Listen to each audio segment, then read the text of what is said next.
so excited about this. We have been trying to do this for most of the year. Almost a year. And it's finally here. You can now see that I am actually taller than Wargamer Girl. Yeah. Let's see, we can stand back to back, and I'm still taller. I don't know what you're talking about. I think we're pretty close, you know? Just saying. So what are we here today doing? Okay, let me actually do a proper introduction. Hey everyone, I'm Alexis the Egoqueen. Love me, I know you do. I'm Miranda.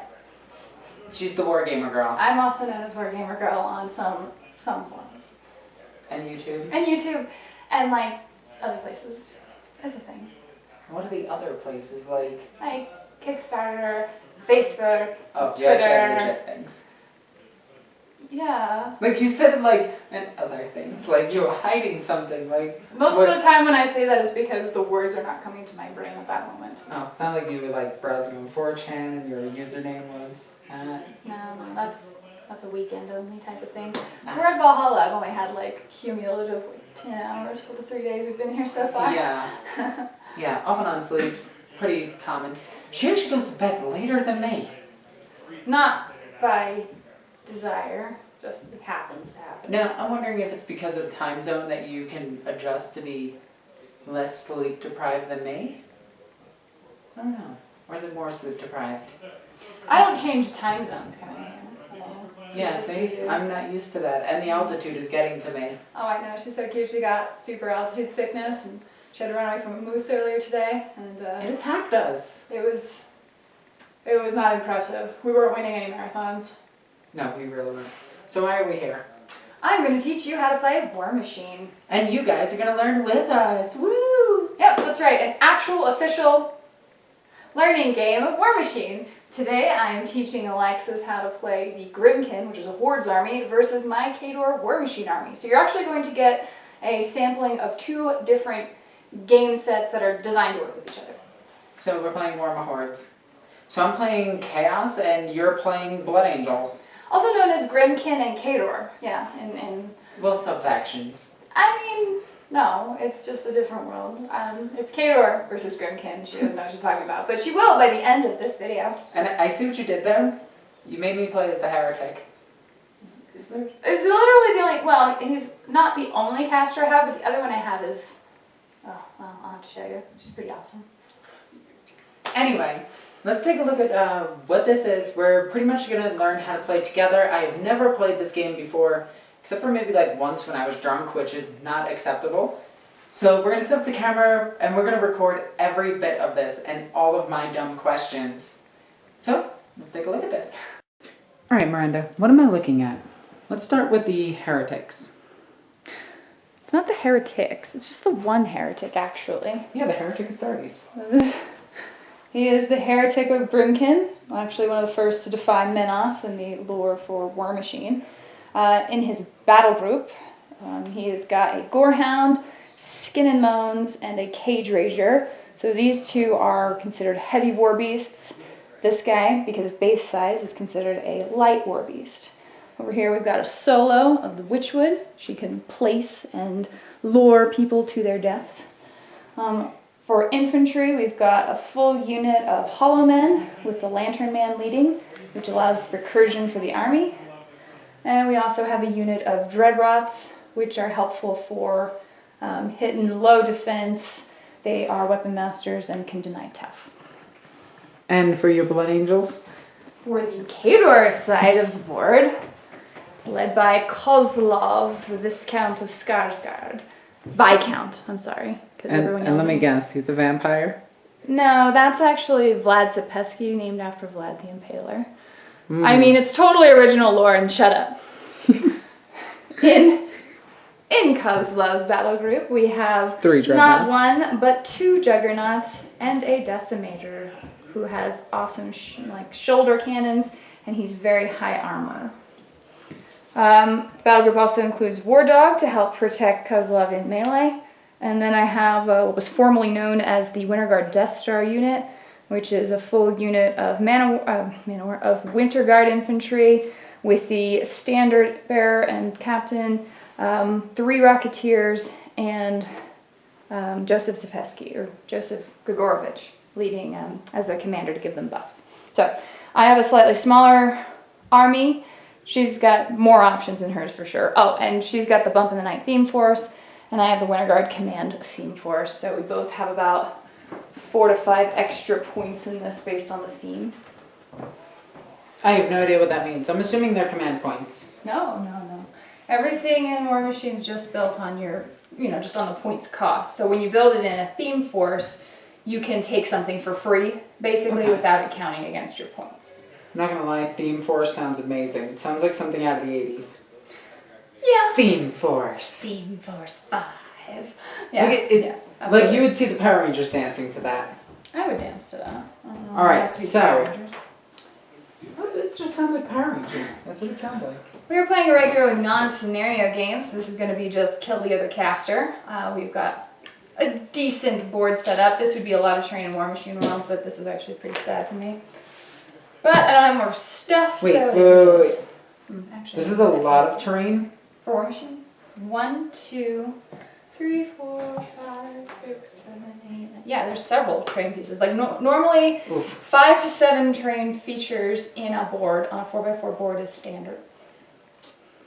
I don't know how I feel about that. Well, so one of the cost offsets, I guess, maybe you could count for Warmachine versus 40k is the fact that you really don't spend much money on terrain. Unlike in 40k, where you actually can spend quite a bit on terrain. Yeah, considering you can bring an entire army of terrain. Pretty much. And model for model, you're paying about the same price, so it's more on the accessories. Warmachine is more about tokens, proxy markers, just things to mark what's going on the board, widgets to measure specific distances, because it's such a hyper precise game.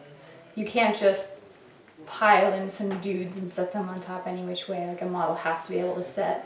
If you'll notice, all models have bases, all of them. And their base size also dictates their height. There's no true line of sight in Warmachine. Yeah. Interesting. Indeed. So. That's not creepy at all. No. I mean, it's just. Isn't that your better half? Sometimes. Right, so. Because you are playing the Heretic, because you are playing Grimkin, they are a sub-faction of Worm Hordes in that they actually have special rules different from other factions in the game.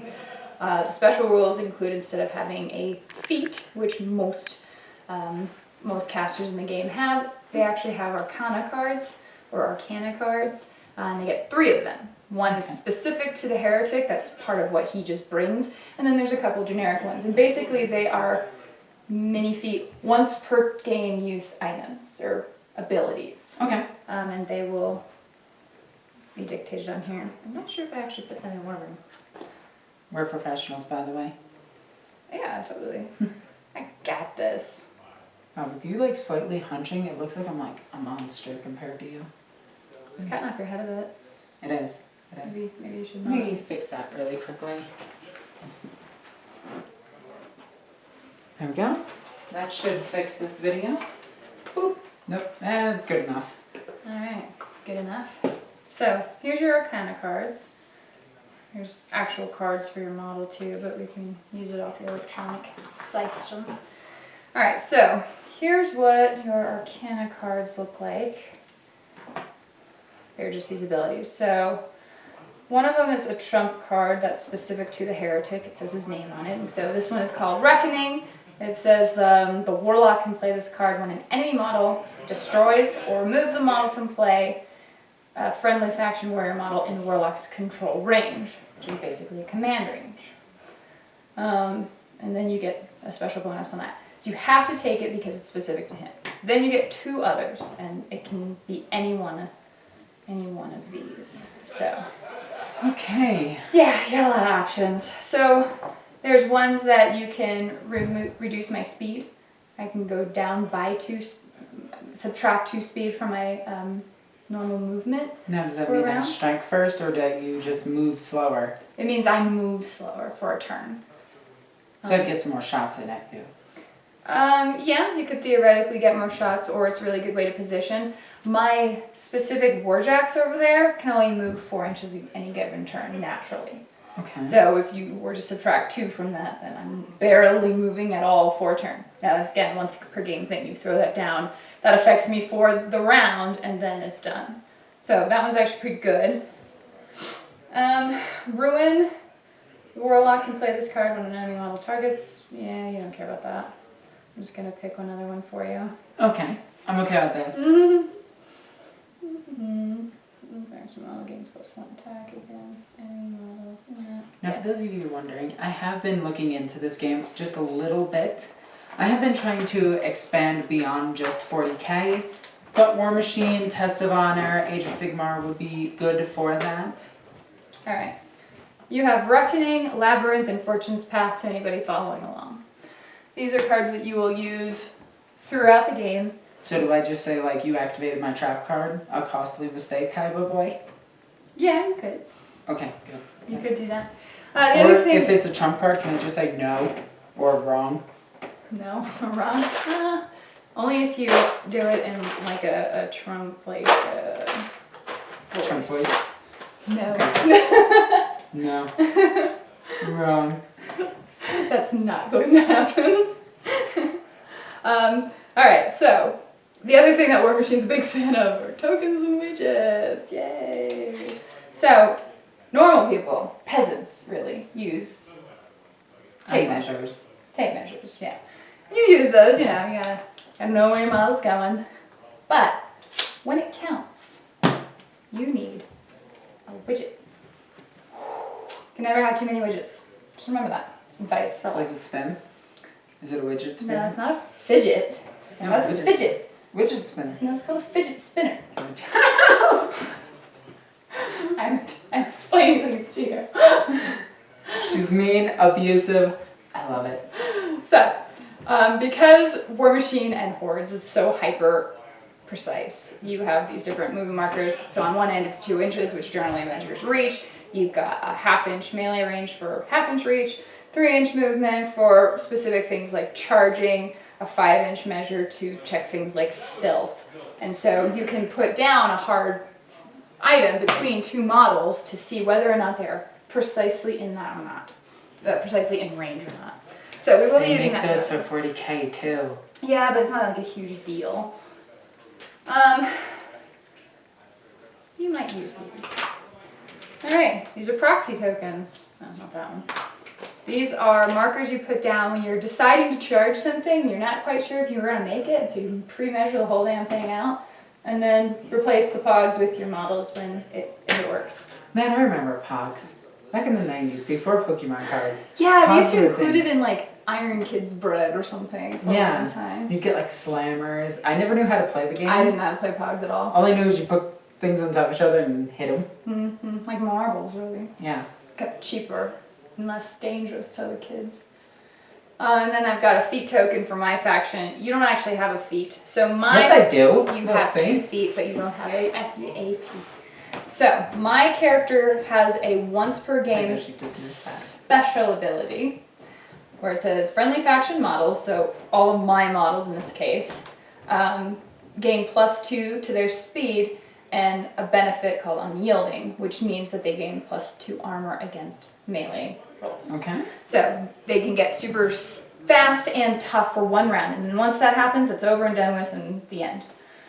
We should probably go ahead and get started, and I'll just sort of show you as we go. All right, let's look at the table thingy. Yeah. First, we roll to see who goes first. Alrighty. I'll take my crappy Kajoran dice because they'll certainly abandon me.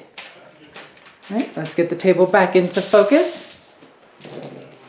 I'm gonna roll this one. Roll the 1. You did. I rolled a 6. All right. Looks like you get to do stuff first. Well, you get to choose. So, first player gets to choose whether or not to go first or second. In this case, I'll go first so I can kind of show you what's going on. The first player gets... Which way are we orienting the game? Are we fighting this way? Okay. So, the first player gets to choose what... that they go first. Okay? So, if you are going second, you actually get to choose which end of the table you want to... Alright, I'll choose this end, I guess. The other thing that happens is player 1, the first player, gets 7 inches to deploy. Okay. Player 2 gets 10 inches to deploy. So player 2 likes it bigger. Got it. That's indeed, I guess.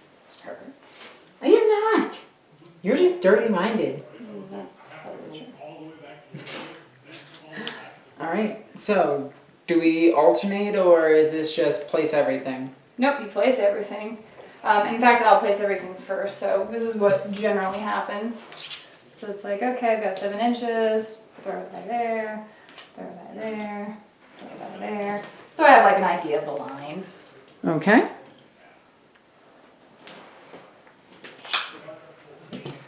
And then I start placing all my shit. She's got me demonetized. What am I doing? So Oh my it's a God. forest, I don't like that. So we're gonna stay on the side after this. Alright, cool. Stay near your war dog. There.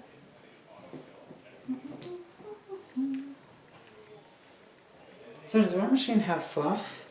Warmachine has a ton of fluff. Okay. My faction, for example, is thematically speaking, if you wanted a quick reference, it would be kind of like 40K. Tsarist Russia and like I don't know, early Germany, I guess. They're very imperialist. They live in the frozen north. So Russians, got it. They're, yeah, basically Russians, right?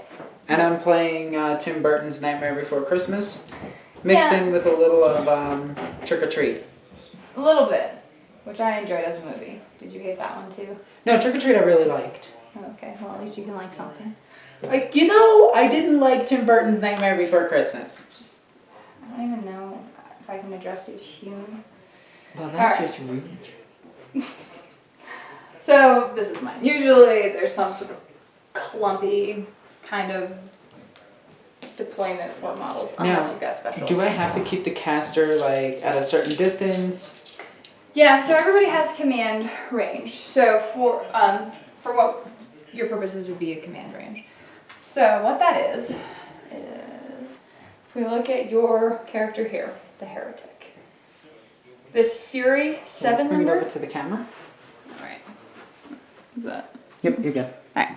So this Fury 7 number is how many tokens of magic points you can use every turn.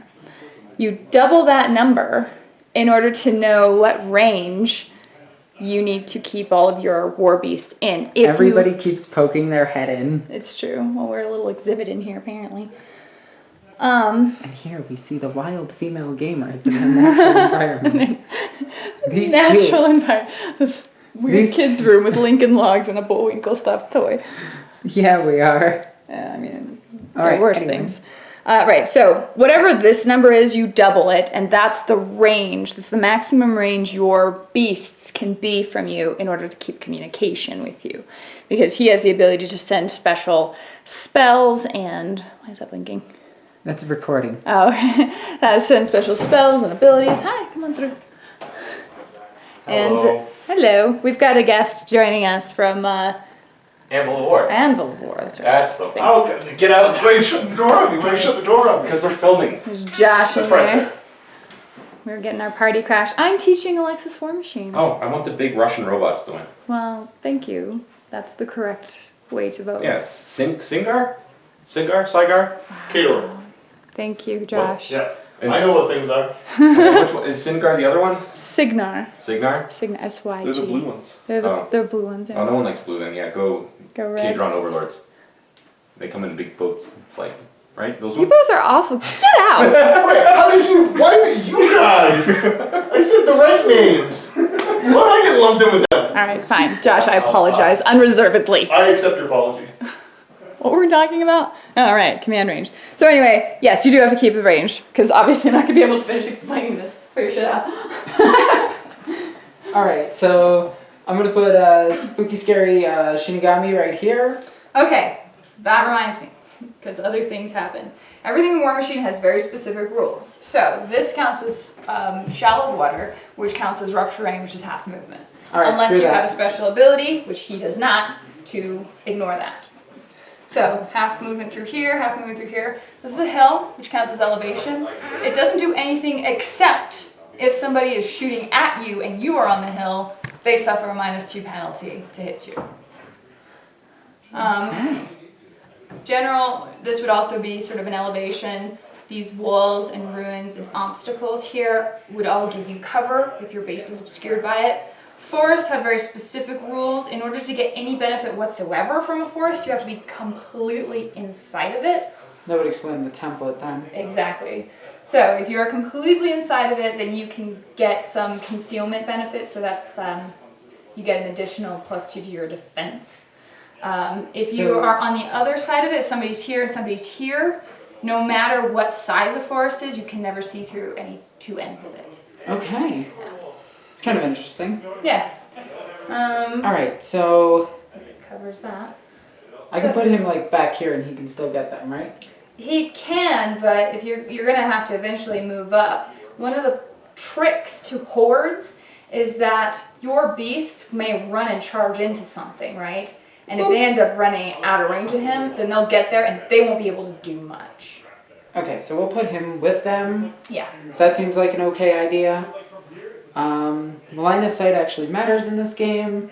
Line of sight and facing. You'll notice each of the models has marks on either side.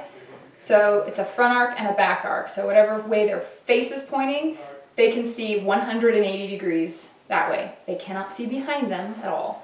So if something is behind them, they can't shoot at it unless they turn to shoot at it. Which has to happen when they have turn. So let's make sure all of these guys over here, these cultists, are all good. These would be really good stand-ins for some crazy looking cultists. Like, look at this. Like, I'm not kidding. I would run these as renegade and heretic cultists. We've got some good looking zombies too. Yeah. Like, I really do like the miniatures in this game. And right now we got this. Somebody is recording while recording us. Oh So my we've got god. some recorder inception going on. Yeah. Exactly. And It's so crazy. so this is for your channel? Yep. All right. Give yourself a shout out. Okay. I'm Egoqueenalexis. Love me. And I do. So we'll be maybe getting an interview in later this week. Yeah. For some cross-channel promotion. Enjoy your game of Warmachine, ladies. Will do. Have fun. No you. Thanks. And boop. Okay, and then actually let's just do 3 ranks of these so I can get these guys running up the edge here. So I could try to take cover behind this while they close in because they look like melee dude guys.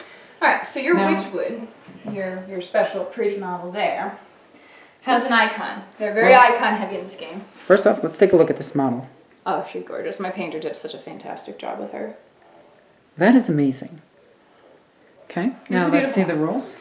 So for her, she's got this icon which indicates something called advanced deployment, which means if you have the advanced deployment marker, your model can actually be placed 6 inches further out from your normal deployment zone. And usually after I've done any advanced deployment myself. Okay. So that's sort of a separate phase. I don't have anything that advanced deploys, so you can go ahead and just put that out. So you would measure 6 inches off of this die and put it wherever you want.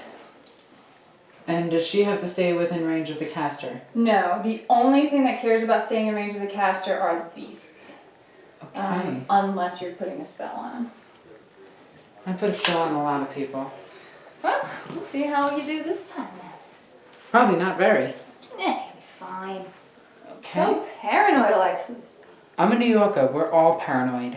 That's true. I can attest to that. New Yorkers are in fact crazy people. Every single one of us. Every single one of you. Now, is there a rank and file system in this game? Like only 2 ranks can hit? No.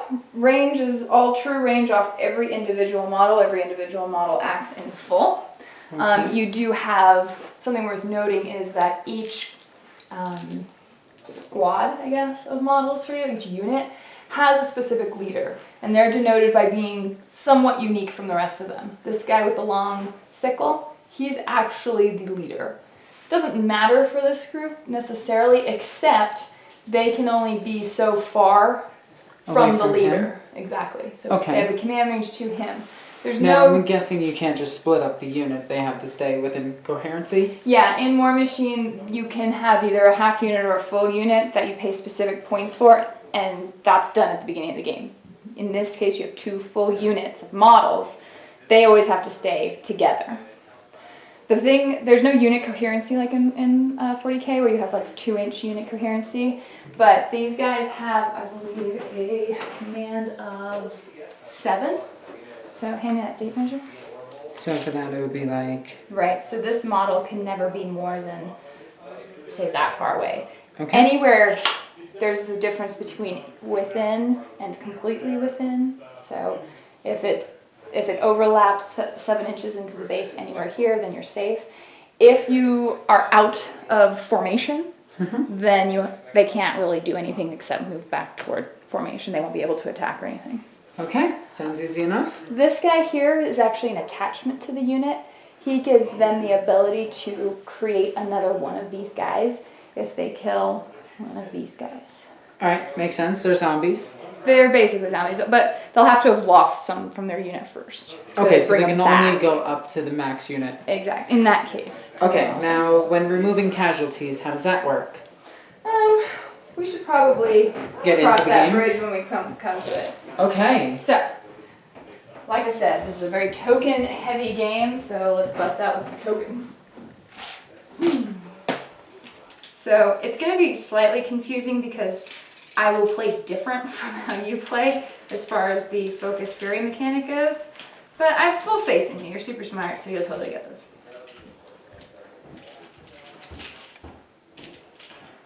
I'll take this back just a little bit so we can see the full table.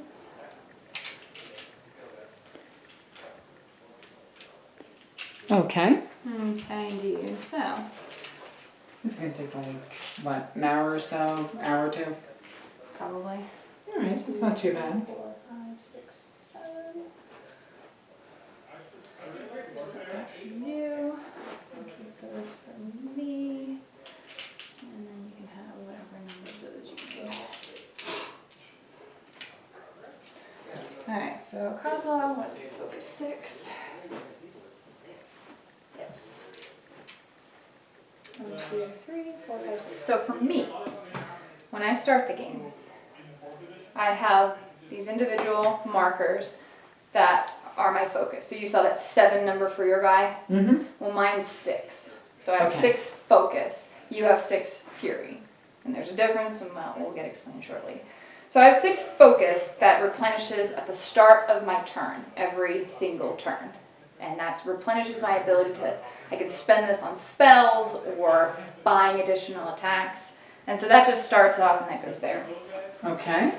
If I were doing other maintenance items, I would address them now. Otherwise, my jacks, as part of the normal game cycle, will power up.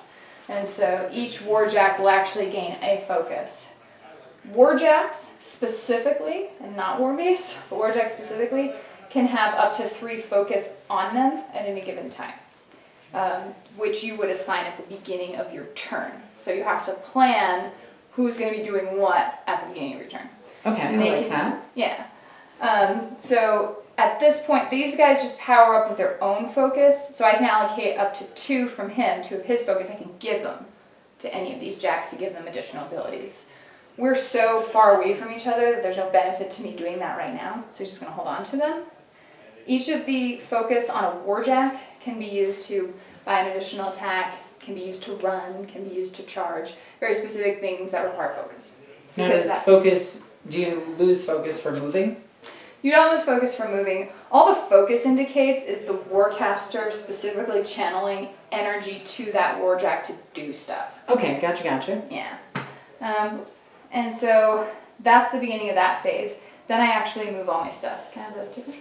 No, not at all. How dare you ask? Well, I'll just make up movement then. All right. I mean, that's how 40k tournament players do it. Hyper precise game here. So, Just kidding, obviously. I'm not really kidding. Yeah. I mean, people probably do it in this too, where they go the whole, ooh, when they move tape measure. Maybe that's pretty, like, watchdogged, I would say, in the community. Because again, it's so hyper precise. So my normal warjacks, they only have a speed of 4 inches. They can trundle forward 4 inches. If you run, it's straight double that movement. It's not like an advance, you just double the movement. But in order to run, he'll have to spend a focus. So I mark it by taking that away and then moving him 8 inches. Ta-da! Wowzers. Yeah. So this guy is also going to move 8 inches. In this game, you also don't ever bend your tape measure. That's basically heresy. So you just mark each length that they're moving. I see that you're using 40K terms for me. And my audience, this is very polite. I know. Well, I'm a polite person. As you beat me up. We're getting Sick there. moose is on me. That moose surprised me too. Yeah, you didn't have to throw a rock at it. I mean, I didn't have to, but really, let's be real here. These are obvious jokes, by the way. You'll see that in the vlog. Okay, so I've got this big obstacle in front of me. I've got to figure out how I want to get my infantry moving forward. My infantry probably just wants to go ahead and merge with your awful infantry. So at the beginning of you activate each unit in its entirety. So they would do all of their movement and all of their combat and any resolution to that every time they go. These guys just ran, but if there were models here that they would attack, they would have already attacked as well. There's no phases. So you finish a unit entirely before moving on to the next. That is correct. I think they do the same thing in Test of Honor. Oh, really? I could be wrong. It's either Test of Honor or Bushido that they do that. I can see that. But small-scale skirmish games actually do that quite a bit. Well, and I think it started there because Warmachine was originally more of a skirmish game, and it's grown a lot. So Yeah. it feels a little clunky sometimes, but either way. So what I want to do with these guys is this is one unit. This guy's actually a solo outside of it. So the unit itself will be given a specific order. The order has to come from the leader, which means he can't be knocked down or something weird like that. He'll give the order to quote-unquote press forward, which is a combined charge or run term because you can run or charge with your models. So these guys are going to run because there's so much distance to cover. So their normal speed 6, which means they can run 12. Exactly. I'm just trying to be helpful. Make sure I see how you are. you need to be actively listening, okay? I am, sort of.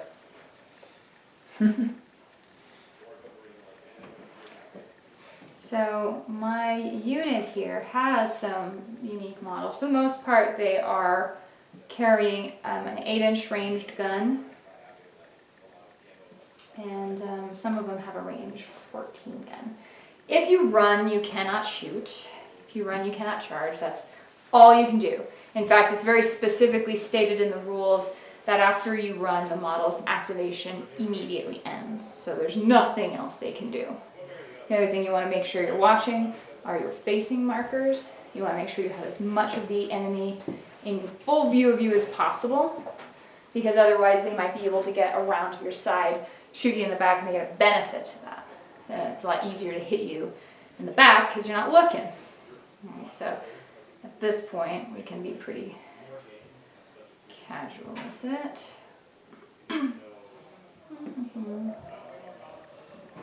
Just because we know where the front line is. And I'm not squishing them together as much. Alright, so that's what he does. Now, I have my little individual solo here, Joseph Grigorovich. He can actually activate battle plans. So once a turn, as long as the unit he commands to is in his command range, which is a specific stat line on his card, he has a command range of 7. So currently, he's very technically within 7, but he'll probably move up to be well within 7 and give them a battle plan. This one he'll give tough, for what it's worth, to the Winter Guard. So they're done. He now activates. He has a 6-inch move. He moves forward. He's not running, he's just walking. And then he does his action, because you have a movement action and a combat action. His combat action is his battle plan in this case. He says, well, that's actually not true. The battle plan he can just do anyway. He could still shoot somebody as well. So he's going to have Courage of Our Forefathers put on this unit to say they're tough. Ow. Is your hand okay? Yeah, I'm just really good at bonking it. Okay. So 2 actions per unit. Unit activates and finishes prior. And you start marking crap with tokens. So, in this case, I've put tough on the unit, so we can just mark it with the letter T. Just some indication to know what that unit has. In tournament play, and a lot of game stores will enforce it, if there's not a token denoting what benefit a model or unit has, you aren't allowed to keep it. Fair enough. Yeah, we're very strict about that. That's something I wish we would do in 40k. That's why I like when people put the psychic power cards next to the unit. Oh yeah? Yeah, it really helps. It is handy. Alright, so that leaves me these 3 models left. So, the dog generally wants to stay with Kozlov because he gets the benefit to when he's next to him. I got my Warjack kind of trapped behind here, so I know I've got to get this guy out of the way. So, Kozlov is going to activate.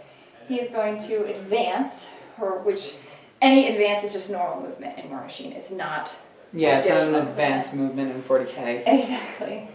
So he is going to walk up. He is speed 6. So he's going to just sort of hang out over here. He has 6 focus, which means that any Warjack has to stay within 12 inches of him. 12 inches is also what's known as his control area. Okay. So he can control things. His spells and stuff usually have an effect within his control area, the radius of his. So the more focus or fury you have, the larger that area is. And So his would be 7 then. Exactly. His would actually be 14. Okay. Where I have 12 because because it's double. Exactly. Okay. All right. So he's going to do that. He's also going to go ahead and cast a spell called Chosen Ground. It says while in the spellcaster's control area. Which is the 12 inches. Right, and that includes these models here that were within 12 of me. Not all of them ran it. They get a benefit. It says that models in the battle group gain Pathfinder. Battle group is specific to the Warjacks and anything under your Warcaster or Warlock. And cannot be knocked down. So, it affects the Warjacks specifically. They gain Pathfinder, which allows them to go over things that would half their speed normally, like rough terrain. And they cannot be knocked down, which is actually a big deal in the game. So, he is going to spend 2 of his focus to do that, which leaves him on 4. So that means his range is now 8. No, his focus ability never changes. Okay. Yeah, it's just how much he has left to spend for that turn. Gotcha. He'll replenish it in the next turn, but his control area always stays at Okay. max. Yes. The dog is speed 7. We're going to run the dog around to around there. Bark, bark. Right, and he just advanced, didn't do anything special. Lastly, this last jack's going to go ahead and run. You know he has 8 inches. It's going to go on up there. So that then becomes the completion of my movement and my turn. My turn is entirely done now. So now the entire turn shifts to you. Okay. I have no idea what I'm looking at. Well, you gain Fury as a Warlock, and so yours is a little bit different. You got a little more flexibility with it, but it can be weird to get used to. All right, so you have 7. 1, 2, 3, 4, 5, 6, 7. Tokens, lady. Tokens for everything. So, Tokens all over. at the start of the game, and only at the start of the game do you get actually everything just handed to you as far as your Fury. Okay? These are your spell points we use to spend. So, you have up here, the Heretic. So he's got different abilities, some pretty cool stuff. One of them is called Godlike Power. So I like him. Yeah. So he can, during this activation, this model can cast any non-animus spell that was cast by an enemy Warlock or Warcaster while in this model's control range. So it means that if I'm within 14 inches of him, because that's his control range, and I cast a spell that you like, you can cast my spell. Wow, that could just be a dirty little cheater, but like, mine. Pretty much. You also cannot be targeted by spells. You have a very specific protection from that. So I'm going to have to go thwap you in the face. Like, I can't just zap you with spells. He also has divinity, so this model cannot become knocked down and never suffers blind, which is a debuff. Models do not gain backstrike, so he's very powerful in that regard. Here are his spells. So one of them is called Fury. You'll note that it has these ranges. So here's the cost in Fury, the range of the spell in inches, whether or not it's an AoE, what the power of it is. Is that where that table went? It goes right here. Oh my god! I'm teaching Alexis how to play Warmachine. Oh, that's fun. We just got YouTubers everywhere. I know, just all over the place. Have you started playing? Or are you just showing off armies? We've started movement. Was this because you didn't want to interact with terrain? I mean, so I'm a Warmachine player. This side's gonna lose right here. Just saying. Distractions aside. I already loaded all this.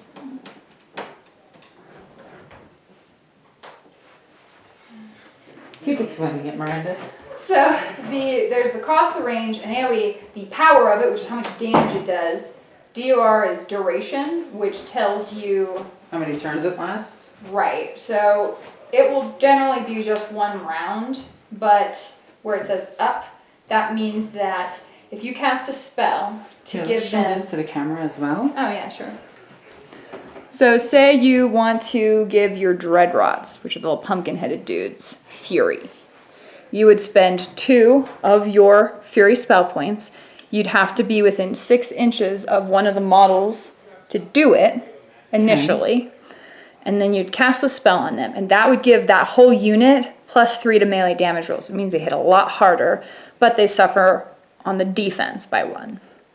Now, that would be for that whole turn. They would go through, they'd fight, do whatever, or maybe they didn't fight anything. Then the next turn comes around. At the very beginning of your activation, you can decide, at the beginning of your turn, you can decide whether or not you still want that spell to stay on the unit that you put it on. And so if it has the upkeep option, that means you only need to spend 1 Fury in order to keep it going on that 1 unit. Otherwise, you'd have to cast it again if you let it drop, or if you wanted to put it on a different unit. Offensive is all the off stands for. So offensive, no, because it's not a direct damage spell. It's a buff or a debuff. So Hex Blast, these are things that do specific damage to enemies and cause things. You can put up a wall of fire in front of you. You can rebuke my unit where I can't give orders or receive orders or make power attacks. Like, just can't do much. Okay. So stuff like that. So I want to start by activating. Let's go with the Tree Girl. All right, so Tree Girl is a unique model, so congratulations on picking that out. The Witchwood, because she's a tree, the Witchwood is a tree, so it actually has this rule called immovable. This model has no movement, speed 0, cannot become knocked down or moved. But it also has strange growth, which is a placement effect. So you actually can just place it anywhere. You don't worry about terrain, you don't care about any of that. You can't make it run, but all you do is just place it within 5 inches of its current location. Okay, so in that case. And it says within 5, completely within 5 inches. So that means its base has to entirely be within that 5 inches. Well, and you might use a widget for that. So you can Oh say, my god. Here's a widget of 5 inches. I can put my model anywhere before the end of that widget. Depending on what you want to do. You might move it back, you might move it forward. In this case, I would recommend, let's see, it hits actually pretty dang hard. So you can choose whether or not, which side you kind of want to hit with. This thing hits pretty hard, it has 2 attacks. It can cast a spell to lure a living model in. Remember, warjacks are not living models. Okay. So you would probably be better off moving it over here. That's what I was thinking, going around, flanking. It's not going to be super speedy for that. I'm going to have to come towards you anyway, and so she's going to be more of a reactionary piece. Okay, fair enough. So in that case, put it there. All right. And you've just moved her, so it's a normal So she advance. has one more action. She could, yeah. But you have like a 8-inch range spell, I don't think anything's within 8 Nope. inches of you. So if there's nothing else to do, then you would just end your activation. Yeah. Yep. That ain't happening. Here slightly. Okay, so she's done. Next, I want to move the Shinigami right here. Okay. This guy, Skin and Moans, you would then look at his movement. So, he has a movement speed of 5 inches. He can run. He can cast a spell on himself. Warbeasts have specific spells called Animus, which allow him to gain Pathfinder, so he can ignore rough terrain if he wants. It's not native, but he can cast a Fury to do it. And then he's got different powers. His strength is killing some living enemy models. He collects their corpses, and with 3 corpse tokens, he hits a lot harder, and he's also a lot harder to kill. So you probably want to... Want to go over this way. You want to kind of, you want to go after my living stuff. Now, you said he moves, He moves 5 inches normally. so we're going to run him. You could run him. So if you are running a Warjack or a Warbeast, you are actually going to... Spend one of these. You won't. This is where it gets weird. So instead of, for mine, you remember how it powered up and they just got to focus? These guys actually are additive. They gain focus, or they gain fury as they do stuff up to a threshold. So you've got Fury 4. He can have up to 4 Fury put on him in total. So you would actually place a Fury if you wanted to move him twice speed. Okay. So go ahead and do that. Get him where you want him. Oh, let me see if Danielle needs him. Okay. You know what the pull? Yeah. Thank you, magician. So that one is going to be, You are a magician. still have something else to do, right? He doesn't, because he doesn't have anything that he can reach. Okay. So he's just gonna sit there, and that fury just stays there. The only other thing you could do with him, and you would have had to do it before you ran, but that's fairly relaxed, is if you wanted him to rile, which means he just adds more fury to him. So what happens is, as your game goes, you're gonna spend fury off to cast spells. You're Okay. not going to replenish it naturally at the beginning of your turn like I do. You actually leech it off of your dudes okay. as they gain fury. So your planning phase means is, okay, I know I'm going to cast rage on these, or fury on these guys, and then I'm going to cast another spell here. So that leaves me with 2 fury, and I want to be back up to 7 by the time my next turn comes around. So between these 3 Warbeasts, there need to be 5 fury on them, so that when I activate again, I can suck all that back and be back to full. Now, can I do that with him after he moves into range with them? Do what with him? Do that ability, or is that just at the beginning? That's always at the beginning of his turn. It's part of his maintenance phase. So it's not anything he specifically does. All right. It's So what all warlocks do. let's move on to puppers. All right. Puppers has a special ability, because everything's special in Warmachine. So the Gorehound is a very fast special guy. He is speed 7. He has a special rule called extended control range. So you know how your control range is 14 inches? Yeah. So these guys have to be within 14. This guy can actually be within double of that. So he can be within 28. Exactly. So you can throw him way the hell out there. Another cool thing he has is an ability called Ghostly. This model can advance through terrain and obstacles without penalty, and can advance through obstructions if it has enough movement to completely pass them. So you can walk through bridges, you can walk through buildings. So in this case, I'm going to move this So he's dude. running? Yeah. Okay, so you're going to make sure you have a Fury on him, and then he goes. Yep. Sorry, Fury right there. Okay, so boop, and he's going to run all the way to tree. Okay.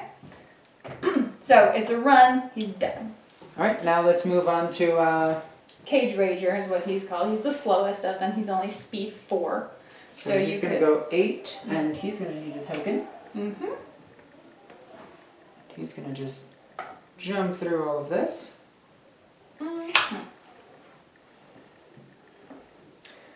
He ran, so he Yep. has a Fury. Okay. So now you have 3 Fury on there.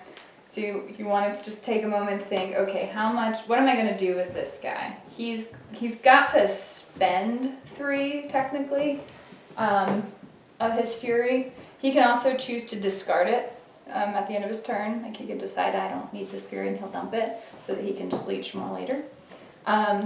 Because if you leech and you max out to full and there's still fury left on these guys, you have to take checks to see if they go wild on you. Okay. Because it's sort of mind control you have on them.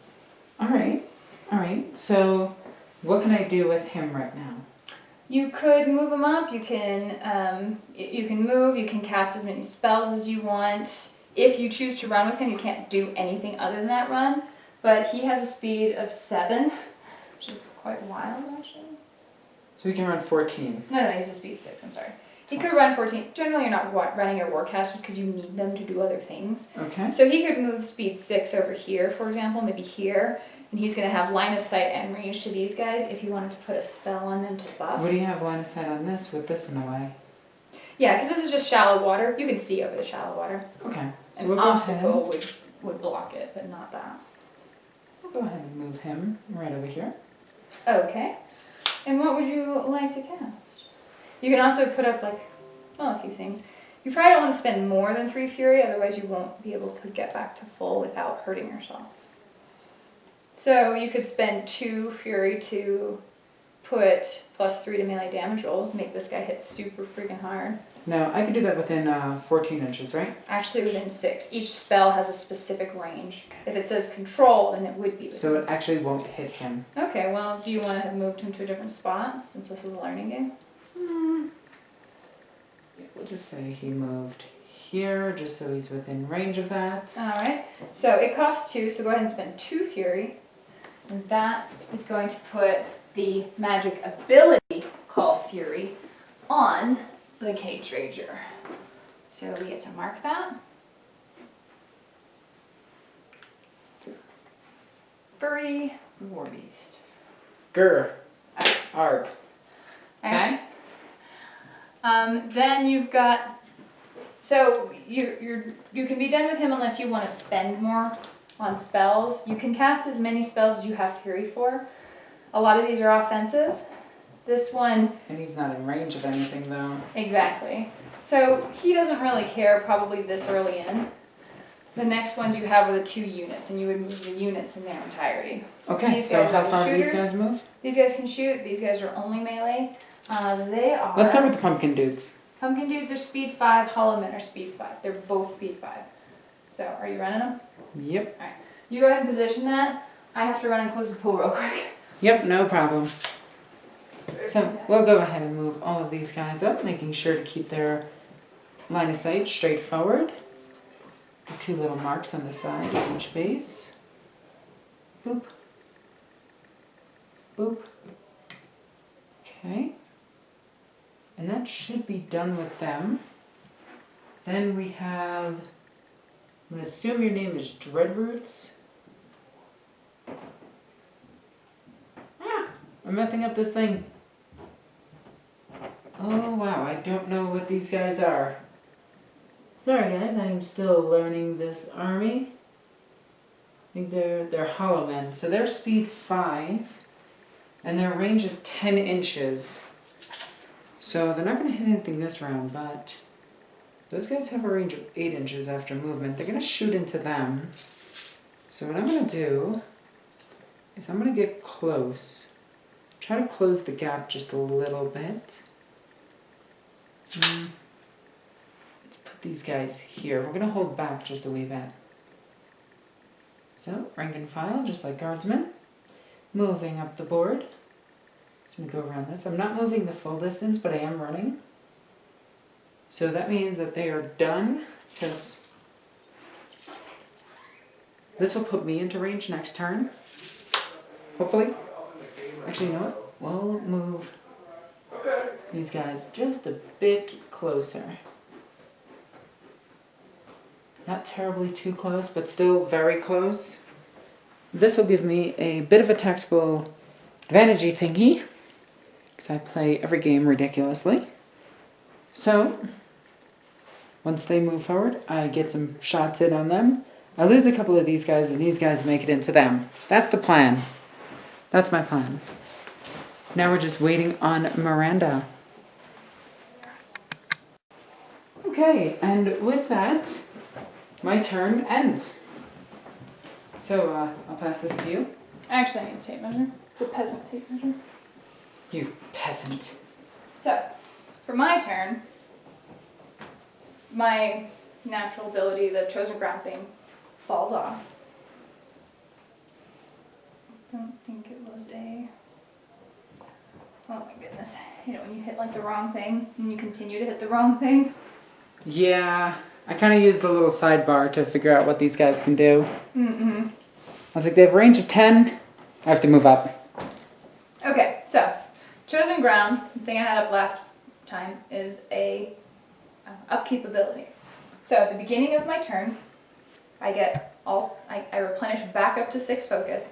I spend 1 to maintain the spell that I had last turn, which is chosen ground. So now I have 5 focus. My warjacks power up naturally. Naturally. I like it. I like it. And then I go ahead and put... Oh, I read the wrong guy. Oops. That's not...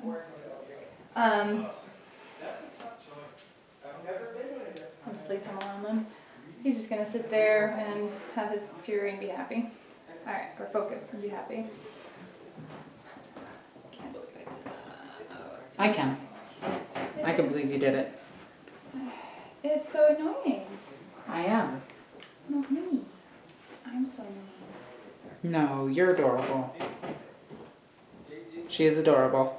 Comment section, tell Miranda she's adorable. Dang it. I have to fix something. Okay. Is everything all right? Yeah. I, for my list building, counted the wrong model. So I'm just gonna swap it out. Instead of a Demolisher, it's a Devastator. Same chassis, same crap ton of armor, no shooting. So that helps you. Alright, so he's just gonna run forward then. None of my jacks can shoot at him. Alright, back to fighting.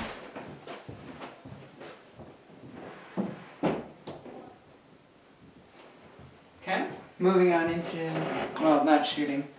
So used to phases in games. Exactly. So let's see what this is kind of like initially, right?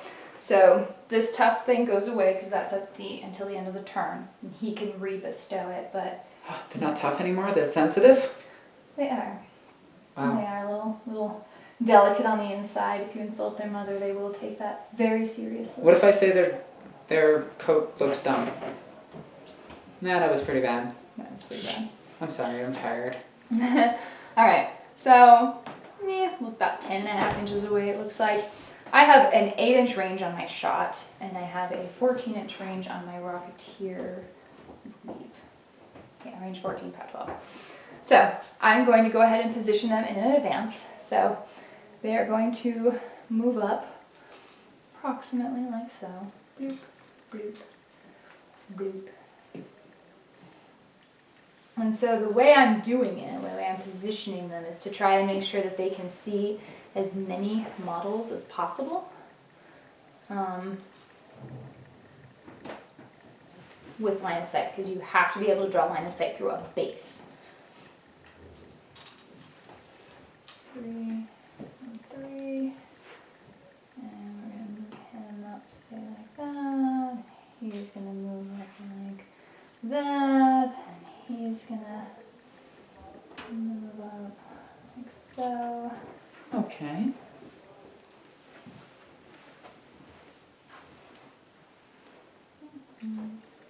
Alrighty. A lot of my dudes are not going to be in range, so it's going to become also a thing as it gets back. As we get backwards, he cares. Alright, so that's just that one unit. Then each individual one starts shooting. Well, that's rude. Tell him to stop it. I feel like you're gonna do just fine. Alright, so I've got an 8-inch range on my gun. So he's, close, he's within range, he's within range.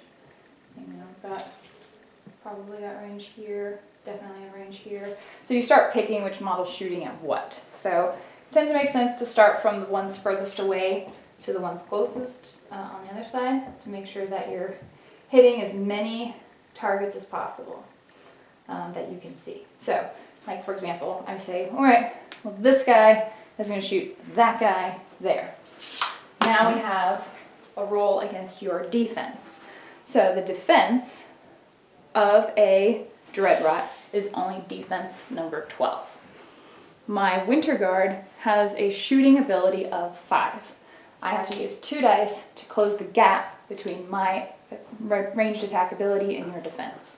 Okay. So, the difference between 12 and 5 is 7. I need a 7 to hit you. Which is the average on 2d6. Yes. But it's a miss in my case. So, that's that. He's done. This guy says, fine, I will shoot you. I know he's in range, so he's going to go ahead and do that. He needs a 7. 6. I'm really good at that. Alright, so then you start measuring out. Alright, who else can see? This guy can see him. He needs a 7. Alright, that's an 8. That actually hits. So, this targeting this guy, you've made it past the first defense, which we've hit the model. Okay. Now we have to exceed his armor. Dreadrots have an armor of 14. The attack ability of the weapon, in the case of Winter Guard Infantry, is, I believe, 12.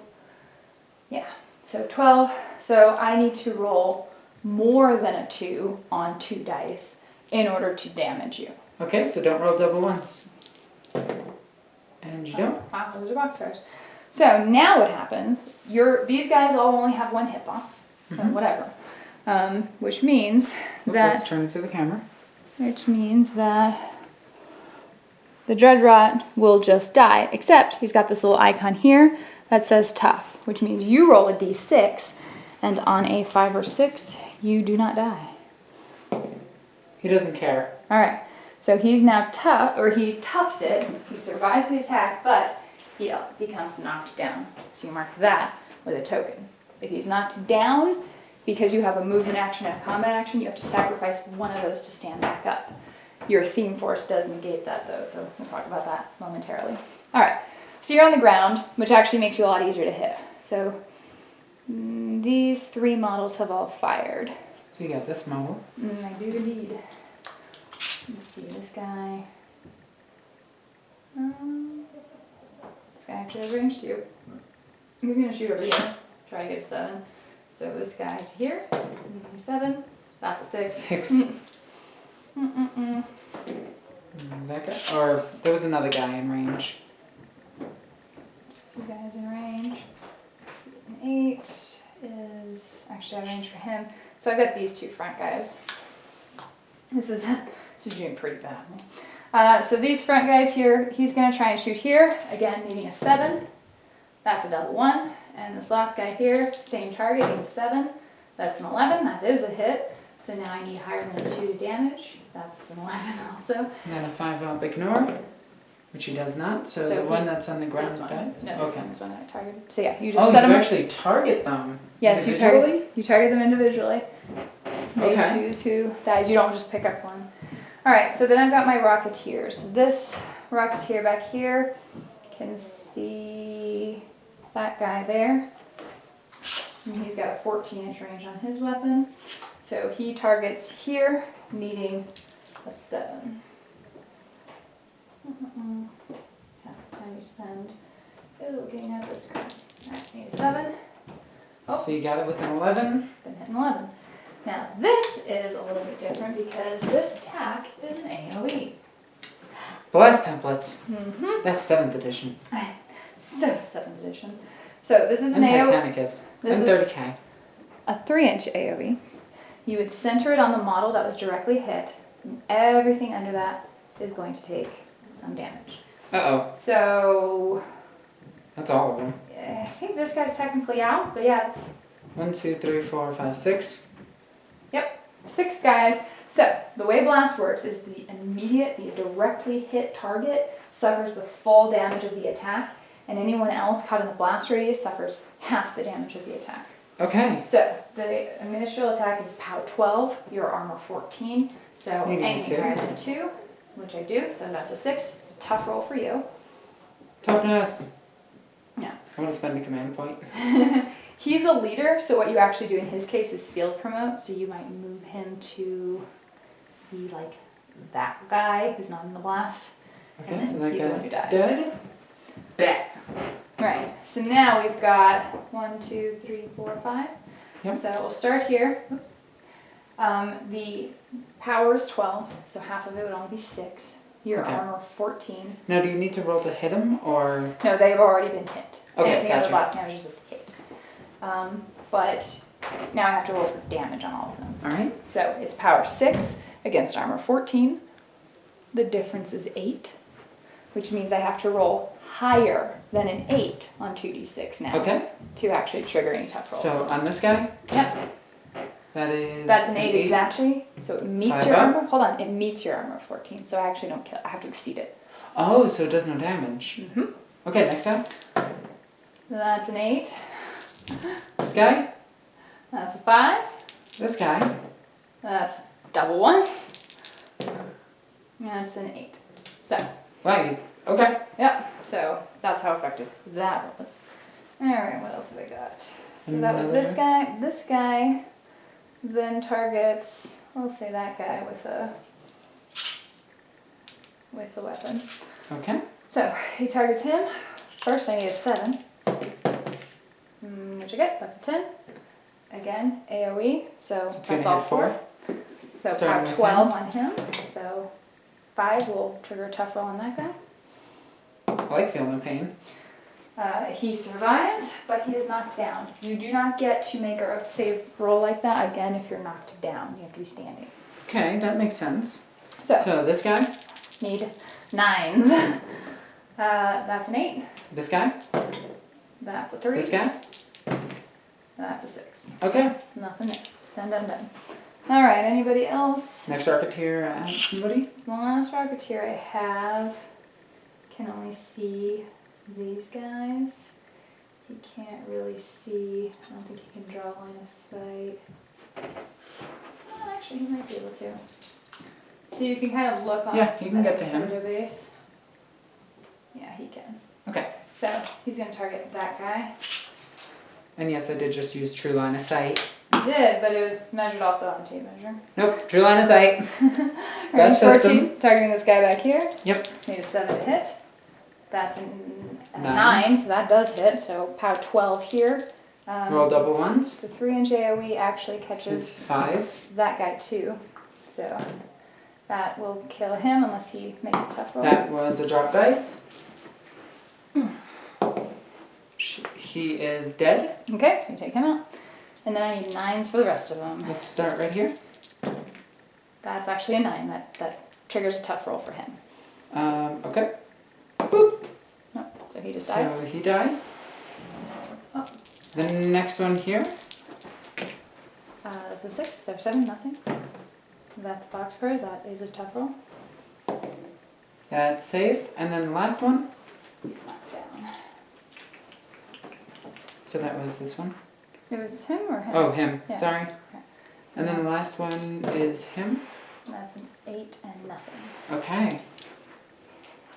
Alright. Well, that was something. So that's how much damage I've done to you. That's the end of what this unit can do. It's done. Now, That was pretty effective. this guy is going to go ahead and move up. He's going to put tough on the unit again so that I can make those rolls. Yep, so you Except- can make Feel No Pain. Got it. Possibly. Your dudes have the specific ability to deny it, but only them. They don't. So these guys do? Mm-hmm. Okay. Now remember, you can position to shoot and then melee. So, as far as the rest of these guys go, I need to figure out what they're doing. So really, I just need to start running forward, front toward enemy style. So this guy is going to advance and run.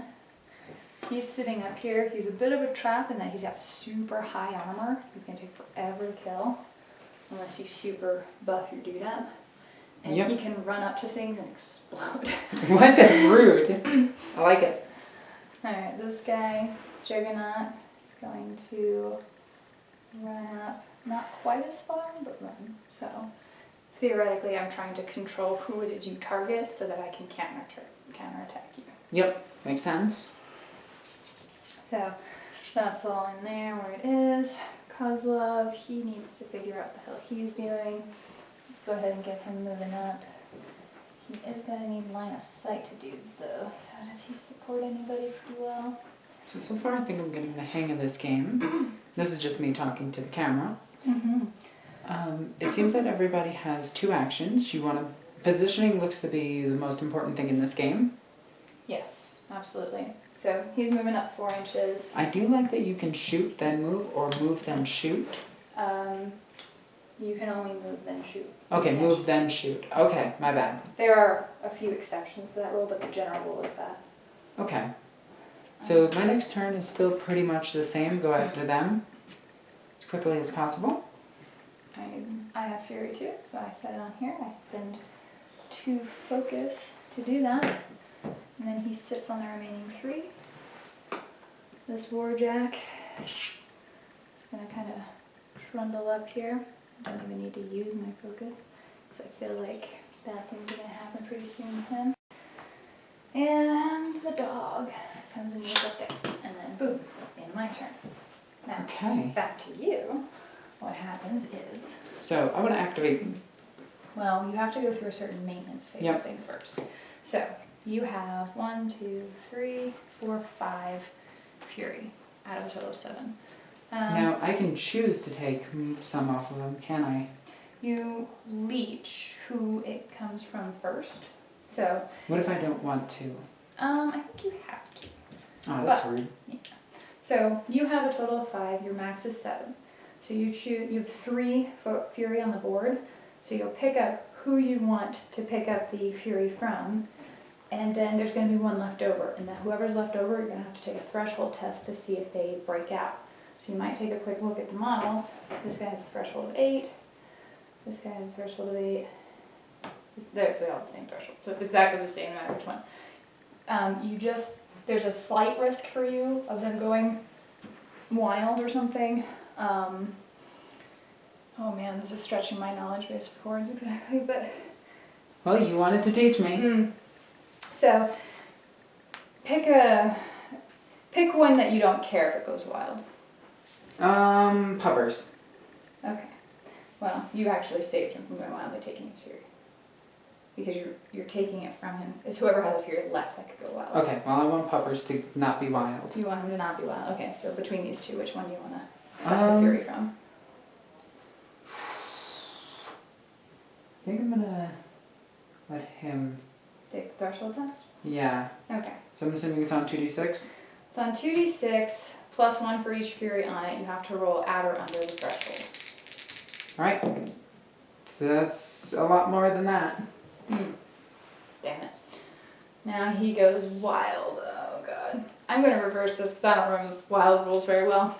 Because I believe then he'd have to charge the closest target, which would be your Witchwood. And he'll fuck it up. I'm sorry, he'll mess it up. Wow, Miranda, I know, potty I'm mouth. so sorry. So we're going to pretend we discarded a Fury last turn so that we can suck this off and not deal with that. Did you really just say that on my channel? Yeah. So. Oh no, can you grab it? Yes. Okay. So he has 3 Fury, which now he has 3 Fury from there, which now convert to his own Fury. The color code is just for keeping track of it. So he's back up to full.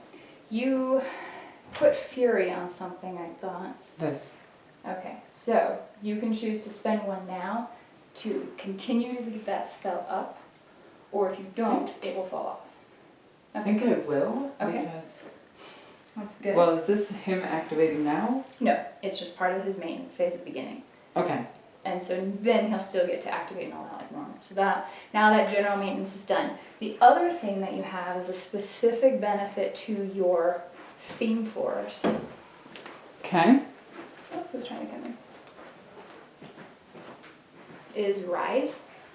So it says a model with Rise is knocked down at the beginning of your if a model with Rise is knocked down at the beginning of your maintenance phase, it stands up.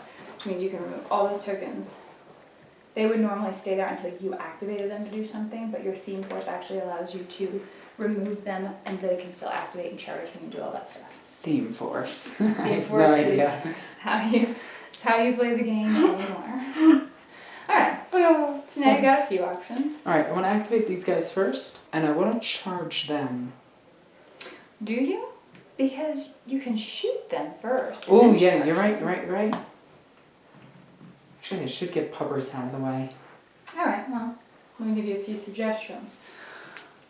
Puppers can move through anything and everything. He's speed 7, so you could possibly get him in an area to start either blocking my ability to charge through you, or try to threaten my Warcaster. And he can move 14 in total. This chick has an 8-inch range that can lure things, which could be very dangerous for my Warcaster as well.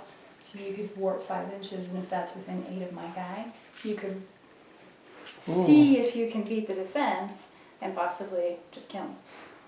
All right, let's start with the tree. Alright, so you place within 5 inches completely. Now this thing can land on terrain, right? Yes, so you just place anywhere else. And that hill is something you can go over without any penalty. Okay. Then are okay, you so within 8? I don't know if you're within 8. is that compared within 5 or you were? Okay, so you're not within 8? Let me just double check. I'm gonna walk in front of my camera like a completely professional person. No. So outside of 8. So you have a couple things. She has a ranged attack ability. Right now she can actually physically attack anything within 2 inches of her. So you can start beating up on my Warjack too if you want. You also have a ranged ability. Okay. So engagement is very particular in this game. It depends on the individual model's melee range itself. So Warjacks generally have a melee range of 1 inch. You'll see I don't have range to you, but you have 2 inches, so you have range to me. So I can smack your warjack for free. You can smack my Warjack, and I would have to move to be able to smack you back. All right, I like that. You can also shoot because you're not in. Because I'm not engaging you, you are engaging me. Is how it's worded. But you can still do your range attack to. I believe you can do your range attack to lure somebody toward me. You could lure a different Warjack toward me. You could start moving my stuff out of position. I'm sorry, it has to be a living model. So you can only do it with my Warcaster or my models. So you've already placed. So. I still have the one more action. Well, you can actually do all of the actions on the card. So. Oh, geez. Yeah. So, for example, you just placed, and that was all you did. So you have a ranged attack and a melee attack. Okay. Ranged attack doesn't do any damage, just move somebody toward me. So say you want to... I actually want to move. Well, let's just give it a shot. So let's pick a model. I'm debating on the model now. Because...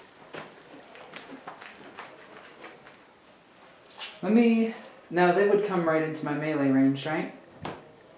You can't target my Warjack with Oh the yeah, that's siren. true, that's true. Yeah. But what if I target these guys? Would they come into melee with them? You can target one model.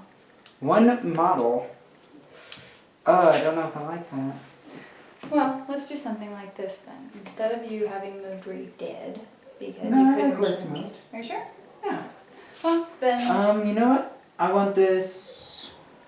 Let's move this dude towards it. Okay. So let's do that. So you have a ranged ability of 8. You can you see me?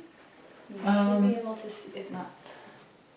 Big things can't see little things if they're hidden. Oh no, I was actually places. measuring from the base. You were? Okay. So yeah, you can see me based on that. So Okay. you're going to target.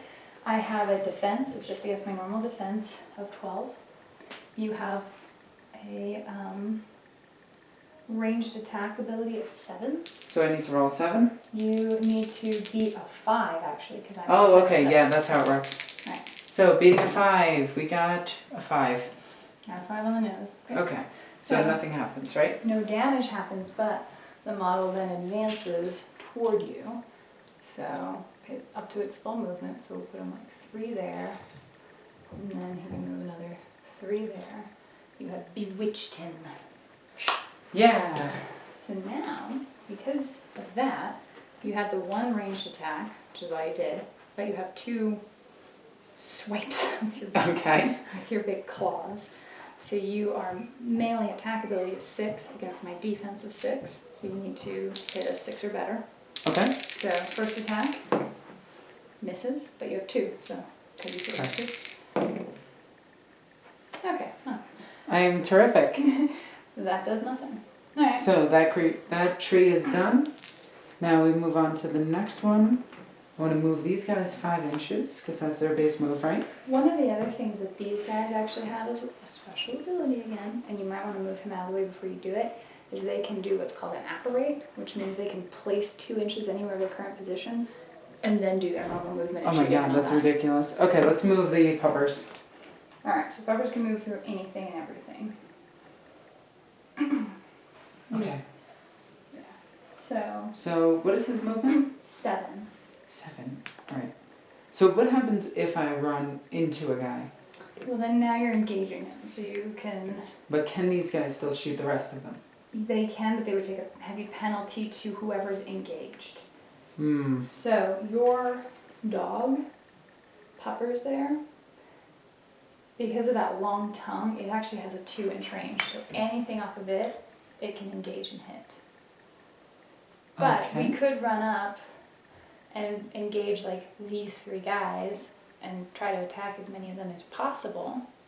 Then they can move up and just shoot at The rest of whoever them? else. Yeah, they have eye Okay. of sight, so they don't actually need to see them all in order to. So, are you walking up and attacking, or are you charging? So what's the difference between walking and charging? So with walking, you can advance toward the model any way you want, whereas a charge, it has to be in a very direct straight line toward a specific target, and you end by turning your target to directly face that one. You So might I'm have gonna more. walk. You might have more benefit by walking, where you can engage those 3. Well, I want to also try to stay out of that 1 inch from them. Because they only have a 1 inch engagement, right? They have a 1/2 inch engagement. Ooh, I need a 1/2 inch thingy. So, You can, but if you kill them, then it's not as big a thing, because you can do it either way you want. yeah, let's do that. All right. So you have 3 of them engaged, and they're all outside of being able to engage you. So you've walked up to him. You'll see you have 3 fury. You have melee attack ability 6, and you have Oh, a did he bite. generate fury? He didn't. He just walked. So charge would have generated it, or run would have generated it. But we're going to see other ways that generates it now. So the bite on the Gorehound, it looks like it's just 1 attack. But as long as you have fury, you can make that many more. Oh, attacks. okay. Or you can boost an attack by adding a die. Or you can boost a damage roll by adding a die. But all of those will cost you fury. Alright. Now, these guys have armor of 13. It's garbage armor. So if you hit them, you're going to freaking kill them. Like, you don't have to worry about boosting that.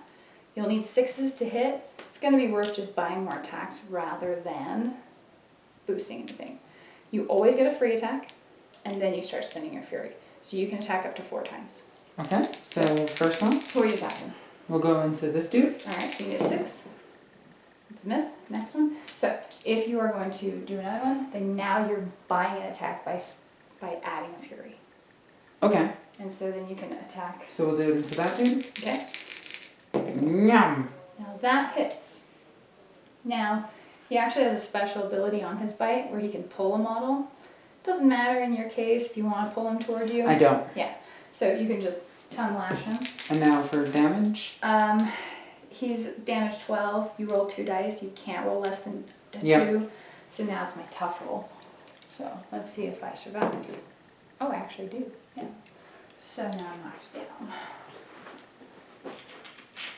Alright, so If I'm knocked down, I'm not engaging anything, and you can see over me just fine. So, alright, so I'm gonna buy another fury. okay, who are you attacking?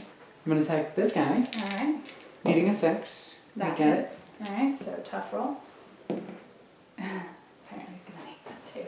Oh my god. Now he can attack up to 4 times, right? In total, yeah. Now you wanna... It can affect things later in the game, but yeah, just go nuts right now. Yeah, I'm gonna go nuts. Yeah. There we go.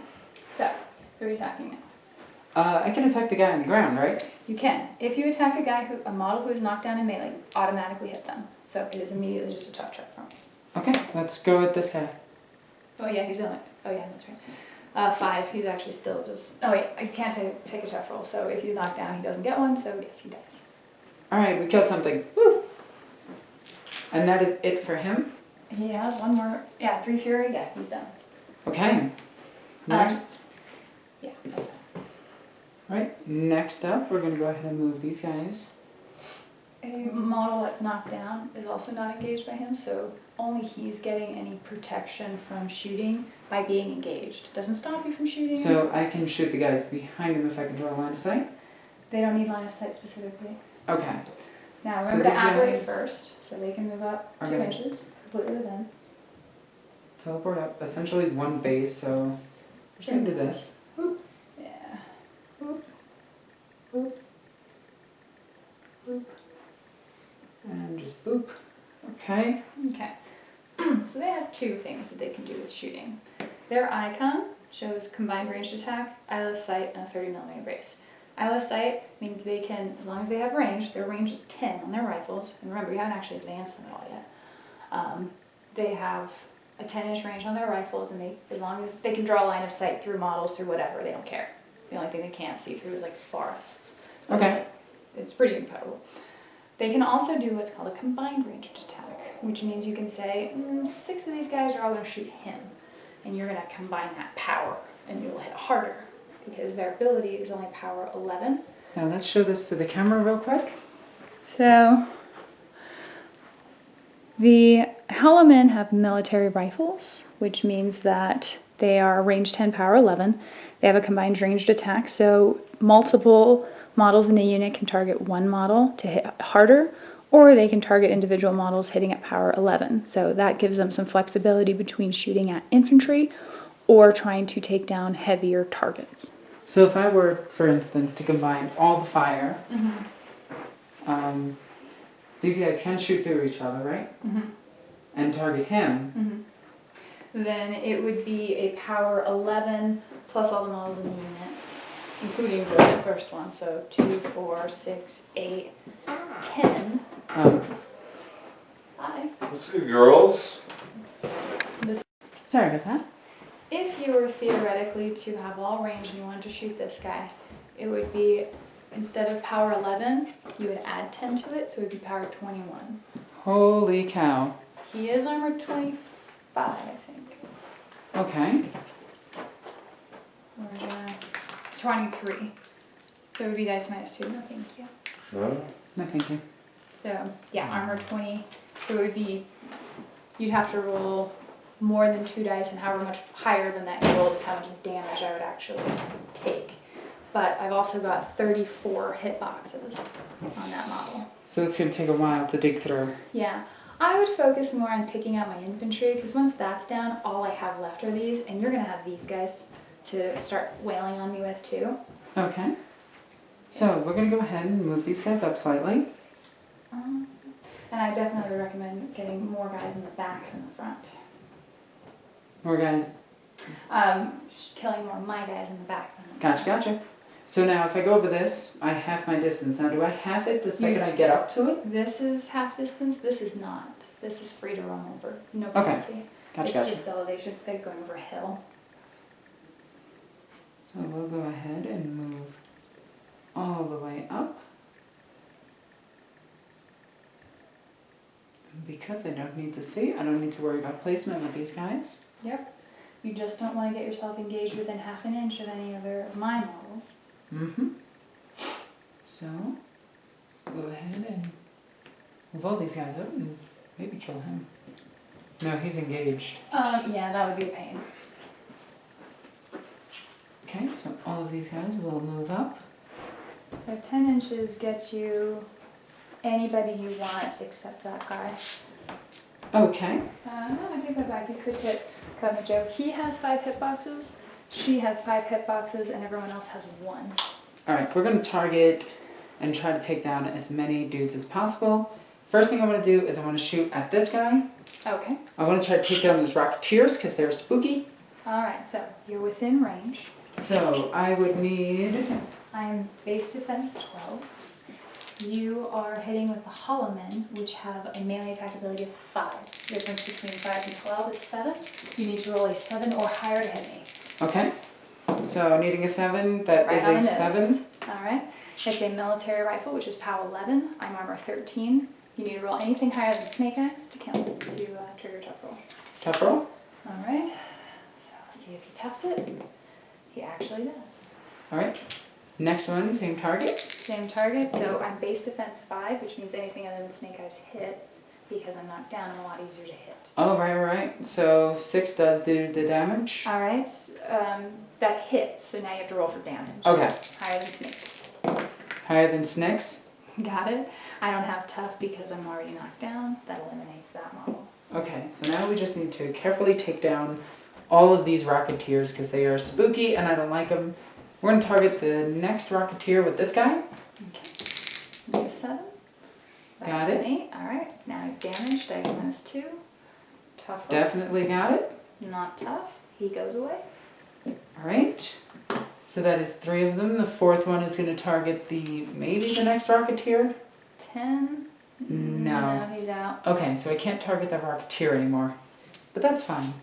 These So- 3 have gone? These 3 have gone. This one is going to target this guy that's just on the ground because he's not engaged. Okay, so defense 5. That Should we hits. get him? Power dice -2. That's We enough. wound him. That no tough because he's knocked down. But So we have 1, 2, 3, 4 done. We still have 1, 2, 3, 4, 5, 6 left. Okay, so the next one is going to target this guy back here. Which I am going to reroll that one. That one's cocked. okay. So that is a hit. Sorry, this one or this one? This one. Okay. If I'm in range. If not, the guy in front of You're me. easily in range. Okay. And This then- was that guy, right? Yep. Okay, so dice -2. Tough roll. Not tough. Dead. Okay. So next one. By the way, if I had killed any of your models here, as they died, you would have brought yours back. Ooh. Oh yeah, because they're zombies. As long as he's alive. If he dies, you can't do it anymore. Alright, this one is going to target this guy if I can reach him. Yep. Okay, needing a 7. That's a miss. Okay, next one, same targets. Okay. So Um, it's also a miss. okay, next guy. And then last guy is going to miss. These 2 back here haven't gone, have they? No. Okay. So who are they targeting? Because they're out of We'll range. just go with him. Okay. So needing a 7, getting it. Dice -2. Tough check. Not tough. Dead. And then the next one will be this guy. Okay. Not gonna happen. Missed. Okay. So that was that unit. That was the dog. That was the tree. Now we have these guys. These guys, I want to charge with them. Yeah, you can definitely do that. So they're speed 5. When you charge, you add 3 to whatever your So speed 5, 6, 7, 8. is. And they have a 1-inch reach on their weapon. So as long as you end within 1 inch of the model you were charging, you do that. You want to be careful though, because these guys have half-inch melee. If you pass by their melee range and you don't engage them, Ooh. they can attack you. Okay, so we'll go 4 to here. No. Whenever you do it, if you Oh, it's straight line. Straight only line. a straight line. You can charge at oblique angles. You'll be weird about that, but you can't ever bend your line. Okay. So he has to be able to clear this space and this space. He would only be able to engage that guy. Okay. He can clear both, so he could engage this guy. And multiple models can charge the same target, but you want to make sure that you don't end up within half an inch of him, which I don't think you can the way you have this guy. Remember, you're very particular about the base being able to cross it, as if you had to slide the model through everything. Okay. It doesn't look like it can actually get straight through, so we'll go like that. And my 1-inch range won't actually hit you. Which means he'll fail the charge, which means he's done. He can basically run at that point, so if he can't complete the charge, you could just run him around somewhere else you wanted. He wouldn't be able to attack, but he could engage something, for example. Okay, so this one's gonna fight him. Okay. Do you want to do anything different with this guy? Oh, so he's just running, right? Yeah, he's running, which means that you can move him in another few inches because it's double speed for running. So you could pop him over here, for example, and then I can't shoot you if I'm engaged. Okay. So there's that. Well, I'm engaged. Yes. You're married. Ha ha ha. I'm sorry, I'm dumb. I'm the kind of friend you need. A dumb one. Okay, so these ones are just gonna run. Okay, and then running, you don't have to do straight lines. You can go anywhere. You can So bend he's your gonna side. move 5 to here. 5 to over here. Okay. Staying out of that 1 inch from both of them. Mm-hmm. And he's essentially just going to do the same thing. Alright. Whenever you charge, if you have moved more than 3 inches with your model, you get an additional dice on your damage roll. You're still going to Ooh. have only 2 dice for attacking. You have a melee ability skill of 6, I believe. Okay. And I am defense 12, so you know what you have to roll. 12 and 6, that's 6. Right. Yeah, not So- 6. So you'll need 6s to hit. Now you This get- guy versus him. Okay. You get him? So, he's also a weapon master. He's got a little icon for that, so he already gets 3 dice for all damage rolls. But, because you charge, you actually have 4 dice damage rolls. He's gonna super murder this winter guard. So, you roll 4 dice, and it's power, A lot. yeah, he hits at power 10 plus, oh my goodness, 17? Yeah, so he's paced on the ground. Do you get your tough check? Your specific models deny that. Okay. So, no tough check there, I'm just dead. This guy has lost his charge target. If there was somebody else in range of him, melee range of him, he could choose to attack that model instead. There's no one else, so he's done. Now you have this guy. Okay. He needs a 6 to hit on 2 dice. Which he does with an 11, and he gets 4 damage rolls as well. Yeah, he's just dead. The other thing that happens is these guys are special. When you killed that guy, he gained a corpse token. This bag is him sacking all the bodies he's killing. What? That's awesome. So he dies, he has the corpse token as well. Can I like move around the corpse tokens, or are they greedy? They hold on to their own, but they're not actually too greedy. If they're within 5 inches of him, or any model that can also have corpse tokens, it can give them to him. Okay. So what you generally want to do, like he's a lot stronger with corpse tokens on him. So if you were to have these models in another turn or something like that, just run to be within 5 inches of him. When he activates, you can suck the tokens off of them and be super souped up. Okay. Yeah. So there's a lot of combos in this game I'm seeing. Yes, synergy is huge. So that unit is done. Okay. So next we're going to go with... I kind of want to go with him to get him closer and then do some spells. Yeah, you could do that. Alright, how So- far does he move? It was 7? He's actually, I'm sorry, speed 6. Now he has a cool ability called Gallows, which means that you can target a model within 10 inches of you. If you hit, that model gets pushed d6 inches directly toward you. Okay. Which is kind of nice for closing the distance if you want to be able to charge. Like if you wanted to close him or him closer so that these two could charge. He's got an 8-inch charge, so he's really good, but he only has a 7-inch charge. Alright. And he also So- has a 2-inch reach, which he only has 1. Okay, so first thing I want to do is I do want to move him. Let me double check something. Okay.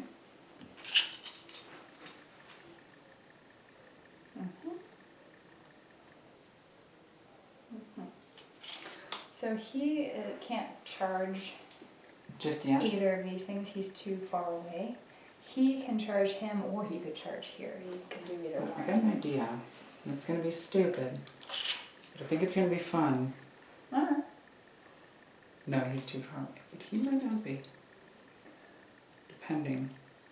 Okay. The other thing you can do, it doesn't affect Warjack so much, but it's a good way to stop infantry. If you put that wall of fire out, you can put it out somewhere where people would have to cross it to reach you. Okay. But that you mostly murdered all the infantry, so it's not much of a thing. Alright, so to absorb that, he has to use spells, right? No, he won't be able to do anything with that until the beginning of his next turn. Okay, gotcha. So this guy's done. These guys can still generate Well- fury. Okay, so let's go with... Excuse me. Let's go with the Shinigami first. Okay. What would you like to do with him? I want to punch that thing in the nose. You want to punch it in the nose. Okay. Well, it's going to be pretty tough. He's got 23 armor. And right now, your dude And you could try. We can totally do it. Skin and Bones. His blades, he has 2 of them, and he's got 4 fury, so he could attack 6 times. That power plus, P plus S 16, so the difference between 23 and 16 is 7. Yeah. Dice minus 7 on all your hits for damage. You can also reach this guy, who admittedly has fury on him, so if he swings back, he's gonna hit like a fucking truck. Language. Oh shit, I'm sorry. Language. I'm sorry. See, she curses more than me. It's not true. He's going to hit really hard. You have fury on this guy. You could choose to instead move up. You may be able to move up far enough to get fury on him, so he hits a lot harder. He'd be hitting it because it's 19. Yeah, let's do that. Alright. You can use the tape measure too, if it's easier. Well, this is 3 inches, so he'll move to here. And then, well, move so that he would be right there. Then, just go around this. I think you have 6 inches. And then you have 6 inches to him, but you need 6 inches to him. If you were to start here, may I see the tape measure? Is he 9 inches away? Yeah. Just about, Put yeah. him in the water. You're gonna go for a swim, pal. Kablook. Alright. So, now, he is within 6. So you could spend 2 to take the fury from here and put it on here. Yeah, I like that idea. Okay, so let's go ahead and do that. And then, he, And he's still within 14 of this guy, right? well, he only needs to be within 28 of that guy. Oh, yeah. 14 of them. Although, here's the trick. Is he going to be in 14 of where this guy ends up? And the answer is he can be. Ooh, that's going to be tight. Oh, we you got can do this. it. Alright, do you want to spend fury on anything else? You know you're going to get 3 fury back Yep. from that no matter what. You are likely to max him out too, so you can go nuts spending fury at the moment. I want to do those spells for the 10-inch range, but I don't think he's in range. No, there's not anything in range. Once he has a corpse token on him, you can channel spells through him and the range would be off him instead of him. Okay. So you get special stuff like that. Fury is really kind of the best thing for you though. Hex Blast, you don't need to knock any spells off of me. Wall of Fire is not really something you're going to care about, so I would just dump your Fury. And put Fury on this? You don't put anything. You can just dump it and it goes away because you're going to regenerate at the beginning of your Okay, turn. yeah, let's do that. So, Dump him down to 1? yeah. Actually, so here's the can we deal. run him? If you run him, you can't put the spell on. You definitely want that. Yeah, I do want the spell on. Okay. Alright, so here's the thing about Fury. It also helps you defensively. If I were to attack you, you can spend Fury to transfer any damage you would take to one of your Warbeasts instead. Okay. So you can add significant depth to your health pool that way. You have to kind of gauge how likely you are to get hit. I'm not going to get hit. So in that case, you can just wipe it all away because you need Fury in order to transfer Yep. damage. Okay, so next we'll activate him. Okay, he's going to charge. Yep, so he generates 1. Right, to charge. And now you need to, he has an 8 inches he can move up to 8 inches, and then he has 2 inches on both his weapons, so he just needs to end up within 2 inches of my guy, And I which you can actually- use a widget for. And, actually let's do this. You would take this widget, so you know how far away you need to be, and then you would also take this widget, so that you know how far you need to avoid my guy. There we go. There you go.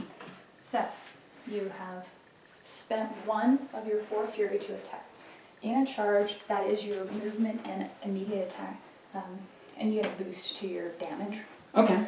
So first you need to hit. Now, my Warjack has fury on him as well. He's normally defense 10. Now he's only defense 9.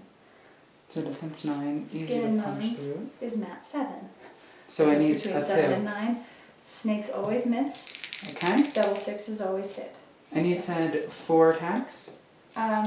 You do one at a time. So the first attack on 2 dice, you needed a 3 to hit. I got a 3. So now you've moved more than 3 inches. You have an extra die to your damage roll. It normally says P plus F 16, but you have Fury on him, so it is plus 3, so 19. I'm normally armor 20. But now you're 19. No, I'm still armor 20. It was my defense that went down. Oh, not okay, my okay. armor. So I'm still on armor 20, but you're hitting at pound 19. So everything over a 1 that you roll is damage I take, and it's on 3 dice. Okay. So that's 10 minus 1 is 9 damage. You're going to roll another die to tell me which of my Warjack systems actually got hit. 3. Alright, so for war mode here, we're going to take our first Juggernaut, 34 hitboxes. I took 9 damage to, 9 damage to column 3. So you set up column 3, 1, 2, 3, 4, 5, 6, 7, 8, 9. Commit. Now, let's see that on camera so people can and explain this really quickly. So the damage you took started on column 3, and you took 9, and my Jack took 9 damage. These are different systems. The letters indicate different systems. As you knock down all the letters for that, I lose abilities. So like Ooh, this I is like my that. left arm. The weapon on my left arm would be hampered. Right arm hampered. Cortex, my ability to send signals to it, I can't do anymore. Movement, I can't charge you anymore. Ooh, I like that. Yeah. I like that a lot. Alright, so that was your first initial attack. You have a second initial attack before you even start spending Fury. Okay. You need a 3 or higher to hit. You know, You're doing this is what I'm doing. Now, your charge benefits only on the first hit, so now you're only on 2 dice, unless you want to spend the Fury to boost. There's no point in that. The way the math works out is you're better off hitting more often. Okay. Especially when you roll like that. So that's another 10, which goes down to 9. Roll a die to tell me what system it was on. 2. 2. Alright, so let's go ahead and move that over here. So I select column 2, take 9 damage again. So you'll see my movement's out, which also reduces my defense to a base 7, no matter what. So Oof. you're still hitting me exactly the same way. You can't sneak me or whatever. And my cortex is almost out. I still have both my weapons though. Now, Okay, so I need to get rid of those weapons. you have 3 Fury left to spend, so you can start spending 1 to swing again. Sorry, I'm just punching you in the stomach. Yeah. It's the Valhalla stomach, don't worry. Yes. I got that too. Alright, but you only spend 1 at a time. So 1. Okay, so now you're rolling to hit me. Anything other than double 1s, you hit. Now it's dice minus 1 for damage. Holy cow, girl. I hit like a truck. What system? Roll a die. Alright, so again, we go to 4. Or this time 4. So now we hit select column 4, and we take 11 damage. So that's my right arm and my cortex. I have 5 boxes left. And I'm going to do 1 more. Okay. Hits. Dice minus 1. That's 8 to 7, so that's enough to destroy him. You don't get a corpse token because I'm not a living model, Yep. but he is now D. D-E-D. Now, is there any consolidation or anything of that nature in this game? If I were to kill one of your beasts and it has a lot of fury on it, you would immediately leech it. Okay. But for me, nothing happens. Any fury or any focus I have on the jack would just be gone. So this guy is done now, correct? That's not true. You're in melee with this guy. And That sounds like punching him. Now, he's still defense 10, so you actually need a 3 to hit. Alright, same thing. Got him. Okay, you have this 19, it's dice minus 4 on him because he's got higher armor. Okay, so it's going to be 5 damage to which column? Okay, column is number 2. Okay, so got devastated. It's actually 5 to 2, so select column 2. 1, 2, 3, 4, 5. Commit. Done some damage. Now you're maxed out. You can't hit anymore. Oh, I want to though. I know. I want to punch more things. Punching things is fun in this game. Okay, so this guy's gonna activate, Okay. and he wants to. He's Now- got a normal movement of. One thing you want to keep in mind, you've got 3 fury here and 4 fury here. Your max is 7. So if you put a fury on here, you'll have to take a threshold test. Don't do that to me because I really don't remember the rule. Okay, that's fine. I won't. But I'm gonna punch that thing. You can't reach him. No. What's the distance? What's his movement? 4. So 4, 5, 6, 7. Yeah, he cannot reach. Can I see that? So that's a 6-inch, 7, 8. No, he yeah, cannot that's reach. the max of your range. Okay, so So he might as well just walk, because he'll then be able to charge anytime after that. no, you said 5 was his movement. 4. 4. Sorry, I am. Adorable? Yeah, let's go with that. Yeah, totally. Okay, so that looks to be the end of my turn. Mm-hmm. So, Pretty effective turn. yeah, pretty lethal. Okay, so now it's the start of Miranda's turn. Yep. So I get my focus back to 6. There's no spell to upkeep because the model I had Fury on is dead. Yeah. So I just get all 6 of my Fury back. That's that. Now I have to start counter punching. So let's do some crazy crap. Or you could not, Could not, but because it's rude. well, And you're not a very rude person. Actually, wait, no, you are. No, I wouldn't say rude, you're strict. You're like me. Except I'm more of a goofball.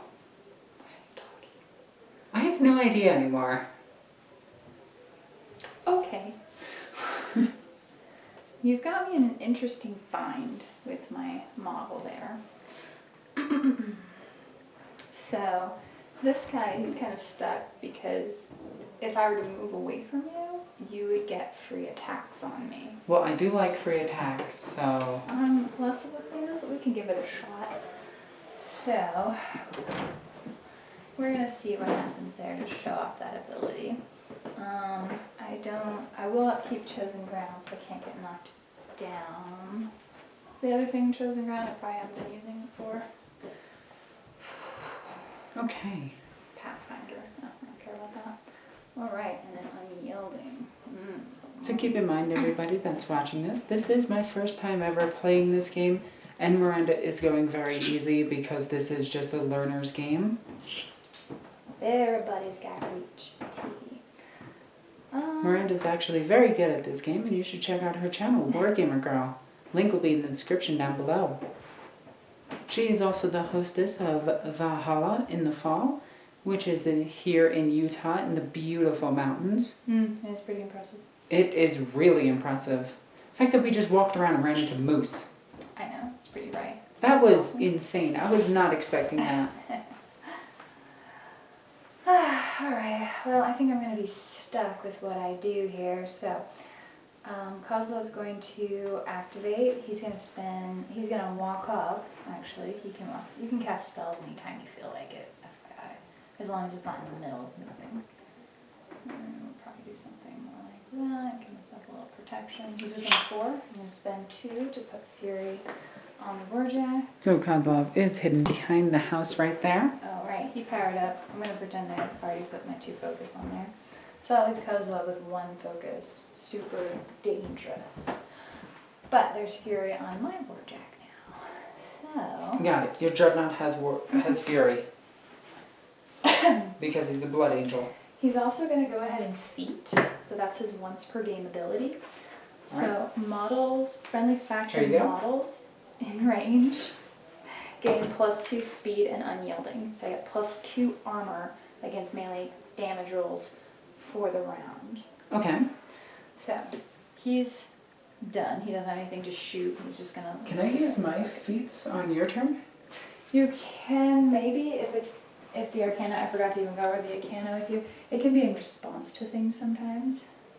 So it'll tell you when an enemy model misses a friendly model, you can do this. When you play this card, when a model would advance and its movement in the warlock's control range. So for example, you could, Labyrinth, you could play this if I move my Warjack at all, and he's within 14. I don't believe he's... No, he might be within 14. Oh yeah, He is. So any movement I do, since it would end within your control range unless I move backwards, you could drop that one, which would kill my 2 speed. Remember though, I'm at +2 speed, so all you're doing is eliminating that. This one would be when a warlock, when an enemy model destroys or removes. So you could use your trump card, which is a defensive one as well. When an enemy model destroys or removes from play a friendly faction warrior model, which your Warbeast won't count as, they have to be troops, warrior model, in your control range, then the models gain +2 to attack and damage rolls against, then all friendly faction models, which would include your Warbeast, gain +2 to attack, easier to hit, and damage rolls, harder hitting. And yeah, so that's also pretty good. Okay. I don't think I'm going to use any of them just yet. You don't really have to use them even for this whole game. So. Yeah, it's just something I want to bring up for the viewers to know that I have them. Right. So he used feet. Right. So he has +2 armor against melee attacks specifically. All friendly faction models do. So everything I have has that.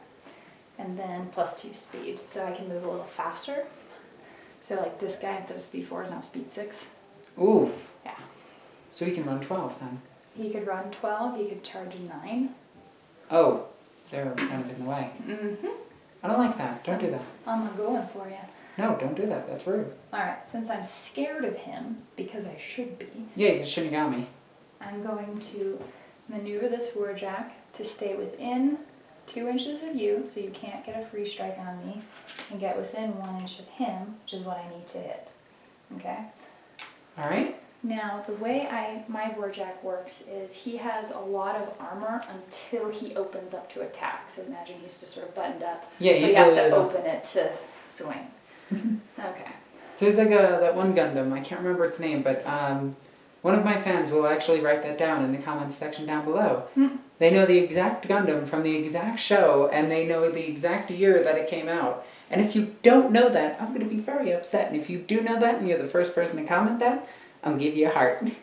Wow, that's so adorable. I know, I'm so precious. So, your Skin and Bones, your guy, has a defense of 13, -1 for Fury, so he's defense 12. This Okay. guy has a melee attack ability of only 6, which So you means need I need 6. 6s to hit you.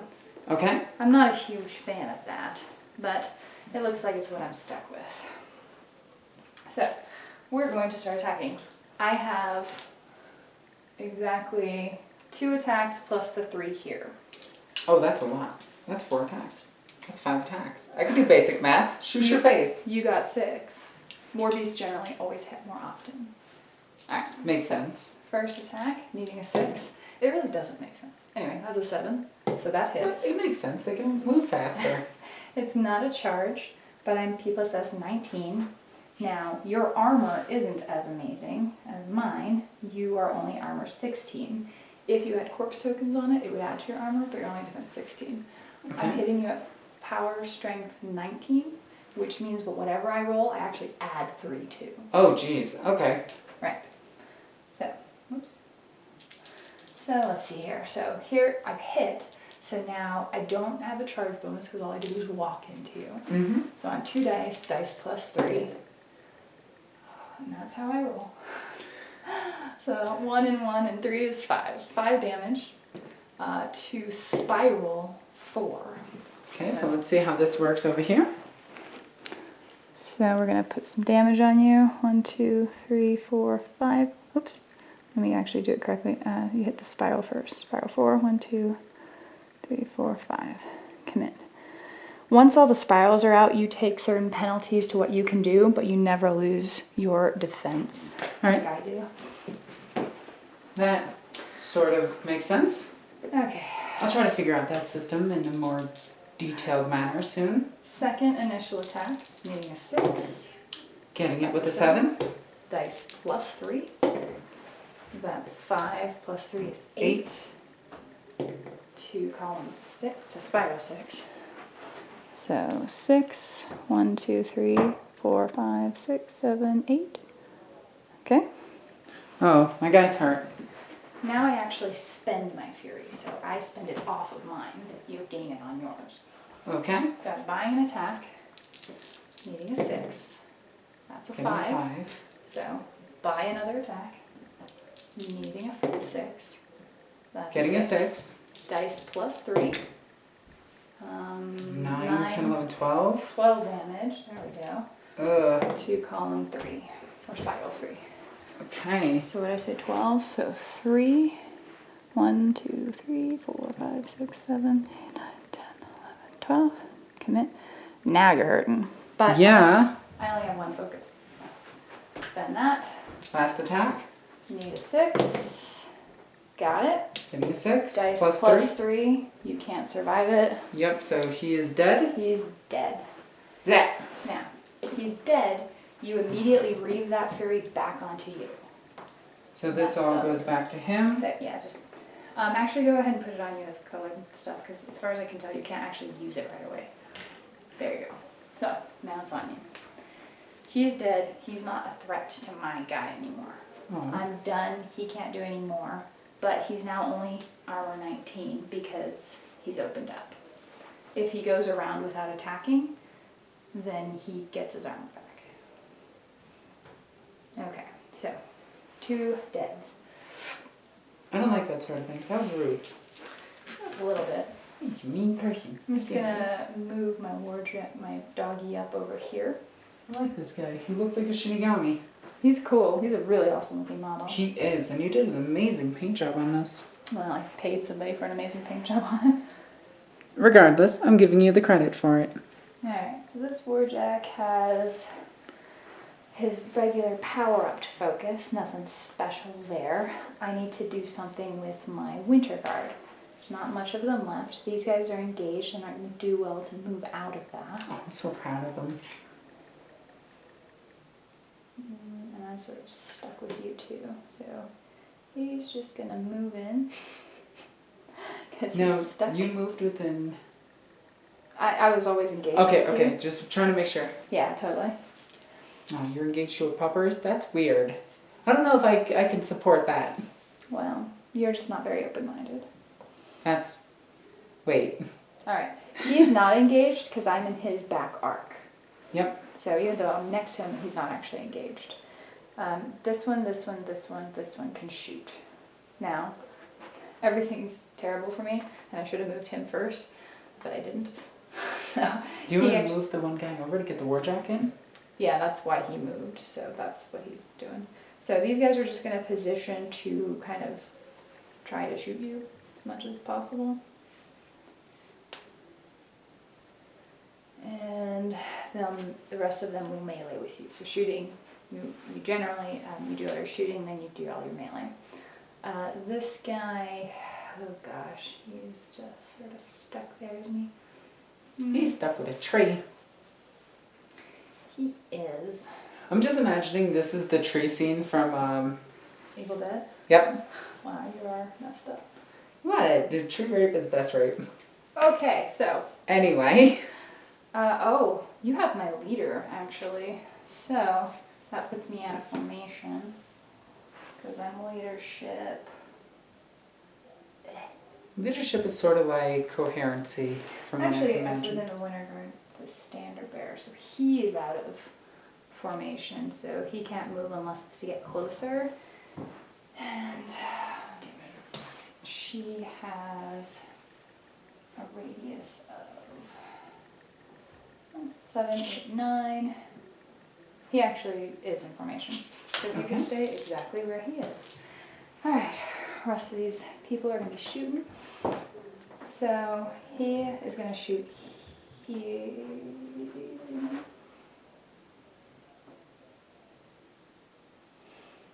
Oh man, this is going to be awful. This is awful. I'm actually enjoying this game, Miranda. Oh, I'm really glad. I'm actually going to change that a little bit. I don't care what he does, but I do care what he does. Although it does feel like it's supposed to be a skirmish game. Yeah, I get that a lot. Alright. So, my infantry, my little standard bearer dude, Okay.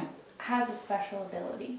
I can do a once per game thing to change their normal attack from a range 8 single shot attack to a spray 6. A spray attack ignores cover, engagement, any sort of benefits, and it can hit more models. That just sounds rude. Don't get it in my hair. We'll see. So, Jeez, promised me with a good time. so I can, It's for like a example, baby target flamer. models. It's true. So, we're gonna spray, probably kill my own dudes, but Worth it. apparently that doesn't freaking matter. Let me see here. They also gain gunfighter, so I can actually shoot in melee now. So that's going to be super huge for all of my dudes. This is just a once per game thing. We'll just see how they do. We might as well start with the guy who is probably going to die. He's going to target this guy here, and he Who's can gonna catch hit 3? all 3 of them. Okay. Now he's still only ranged attack of 5. You guys are defense 12, so I still need 7s. Spray attacks, AoE attacks, none of any of that are all simultaneous damage. So I'm going to roll all of their attack rolls first, then all their damage rolls. So Okay. you need a 7 here, that's a miss. You need a 7 here, that's a hit. You need a 7 here, that's a miss. So one guy takes damage, range 8, spray 6, still power 12. So Okay. that's enough to trigger a tough roll here. Right. 5 up. He dies. Blah. Okay. This guy's So gonna when they shoot pass here. the tough roll, they fall down, right? Exactly, then they lose tough. Gotcha. So targeting here, getting both of them. Need a Mhm. 7. Miss. Second one. Hits. Okay. Tough check. Toughs. Makes it. But he falls over Exactly. because he's all like, wow, that was rude. Now he's like trying to clean his face off. He's kind of embarrassed. Doesn't want his friends to see. It is a little crazy, isn't it? So have to target through the center of the model. So this guy's going to target that guy here. You can see through the line. Targets the one in the center. Hits Catches- 3. Actually catches my guy too. Worth it. Yep. So Can you actually target your own guys? you can hit your own guys. What? That's awesome. This Alright. might be the best game ever. So need a 7 here.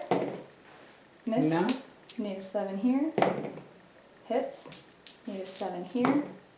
Miss. It's him in the back, so he's actually defense 12 to 10. Need a 5. That hits him. So this guy and this guy are hit. Power 12 here. It will kill him. Yeah. And here, power 12, it will trigger a tough roll here. And he dies. And that And of token course goes token. with him. Just use away. Okay. This one targets this guy over here. So Hitting center on 2 of him. them? Hitting 2 of them. Alright, guy in front first, needing 7, right? Needing a 7. Hits. Got him. Guy in the back, he's only defense 5. Anything but snakes. Hits on both. So 12 here, that's a tough check for this first guy. He's dead. Which he'll actually field promote because he's the leader. Boop. And then this guy in the back. Damage, no tough because he knocked down. And he is dead. He is dead. Okay. DD. So I targeted with him and him. Did I target with him yet? You targeted the guy back here, right? Maybe that's what I did. Yeah, because you hit your own dude. Oh yeah, he's the one who killed his own dude. Alright, so Rocketeer. What does a Rocketeer have? Rocketeer aiming right here is dangerous. Okay. All he has is a rocket, so he's still going to just rocket away. He can see. These guys don't have stealth, right? Now, there's no leadership test in this game, is there? Nope, everybody's a sociopath with perfect battlefield prowess. In the face of all adversity. Well, at least they raised their people well. Oh, like brutal damage. On a direct hit, I gain additional die on weapons damage rolls. That's cool. Not only for directly hit, and I think I've killed everything with that. So, range 14. We're going You're gonna to... hit like right here, aren't you? Yeah, I'm Right gonna there. target probably that guy. Okay. Yep, let's do that. Your Right, defense so is on 12. him, So I need a 7. That's a 6. That misses, but if it's an AoE that misses, it actually deviates. So you'll notice these Scatter. numbers. You'll notice these numbers on the thing. The 1 is in the direction that you're firing. So I targeted this guy. This is where it would start. So you roll 1 dice to see which direction it will go. It'll go in direction 6. And then you roll another die to see how many inches it goes that way. 1 inch. so it's still hitting all 6 of them. It is, but only at half strength. So Okay. it hits, like you said, 6 of them. It actually moves off that guy, which is helpful to me. Your Right. dudes are not as high armor as the other guys. I don't like that sort of are thing. It only- just seems mean. Are only armor 12, so dice minus 6. I need 7s to kill. So, You know, that kind of reminds me of 5th edition. oh yeah? Yeah, in 5th edition 40k, blast templates would actually do direct, Mm-hmm. half, and then like, Like tertiary of some kind? yeah, Oh, interesting. it was really weird with big blast templates. It was actually really fun because they weren't that great, but they weren't like bad either. I always remember 5th edition just being described as pie plates everywhere. Yeah, 5th edition was, no, it was 4th edition was the edition where pie plates did multiple damage. 5th edition was pie plates everywhere. 6th edition was garbage. 7th edition was worse. Alright, so 7 starting here. Okay. No, Nothing? that's a 4. Next guy. No, that's a 4. That's 5. That's double ones. Next guy. That's a dead. No tough for him. Yeah. Last guy, also a dead. He's a leader. He's got the hat, so field promote I'm him. gonna promote this guy. So I got 2 guys for it. Okay. That's all that happened there. Kovnik Joe's gonna move up. He's gonna give my dudes tough. And he's gonna shift like yeah, he's gonna shift like so and target one of your dread rots with his gun. No. No. That's a dreadnought. He'll put tough on what's left of the unit. He needs a 6 to hit your dude. He and gets makes it. It's PAL 12. He triggers a tough check there. Right, I got this. Alright, you're down to 1. Yeah, well, that guy is amazing. Indeed. I mean, he hasn't died yet. So my Warjack is going to charge yo dude. Oh, wait a minute. No, I never meleeed with him. Oops. He could have sprayed too. My bad. Gross. Alright, so put a proxy in there. Perfect. He's going to charge here. Okay. He's speed 6 this edition, or this round. So This he's- edition. Yeah, thanks, now you gotta get it. He has to turn to directly face his target. He's going after your Gorehound. Leave the Gorehound alone. He's my cute little puppers with a really big tail for giving him lots and lots and lots of licks. It cost me a focus, and I only had 1 focus on him to do the charge, so all he's gonna have are his 2 base attacks. He Okay. can't do anything else. Your puppy has a really high defense, so there's a good chance I won't be able to do anything to him. He's defense 14. I'm mat 7, so I need 7s to hit. Okay. First attack. Average on 2d6 is 7, so you got it. Well, okay, so here's another special ability. He's hitting with his first weapon. This game is just special abilities, the game. It is. So, again, for the purpose of training, you're supposed to announce which weapon you're hitting with first. He's got an open fist and he's got an ice axe, right? So, the ice axe has a special ability if you critical, which is anytime you roll doubles and still succeed, then the model you hit becomes frozen solid. So you auto hit him after that. What? That's cool. So you got 2 hits out of that. Basically, yeah. So I don't have to roll anymore to try and hit a high defense target. And any 2 will roll a critical. So if you paid a boost and you roll 3 dice, only 2 of them need to match to create a critical. Yeah. So Okay, that's I like actually- that. You're making me excited about Warmachine by teaching you this. So. Well, this is how I get back into 40k when I get like a little rut. I teach somebody how to play. So, well, for the purpose of this, we'll say, yeah, okay, fine, you've become stationary. The Ice Axe is really hard hitting. It's P+S 19, naturally. And your dude is armor 13. The difference between 13 and 19 is 6. Anything I roll on 2 dice is I add 6 to. Holy cow. Okay. I don't like this. So, 5 and 2 is 7, plus 6 is 13 damage. Ouch. To Spiral 4. That is- Gorehound only has 20. So Spiral 4, 13. Wow, you just brutalized him. So the second initial attack, because he's stationary, is auto hit. Now, he's only P+S 16 or 15? 15 on here. So it's going to be dice plus 2 on whatever I roll. Okay. So that's 12. 10 plus 2. That will murderize your dog. Oh no, puppers. Oh, you get to go to your puppers. Actually, I kind of want this model. And for the strict purposes of this, looks like the thing Kion's demon was described as. Like a rotted corpse of a dog. Just need to remove the tongue. As a separate piece, you get the model, you can change. Yeah. So when I do Kion's model, I might actually buy that. Alright, so, question for you. Mm-hmm. I just eliminated. Oh gosh, I keep doing that. And he was within 14.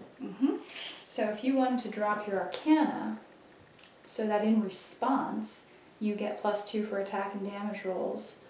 Let me see here. Friendly faction against the attacking model. So it would be against him specifically that you would get +2 attack and damage if you wanted to focus your efforts on destroying him. Alternatively, he's going to be really easy to destroy right now. I think we're going to go after him. Okay, that makes sense to me. I don't think anything else here applies.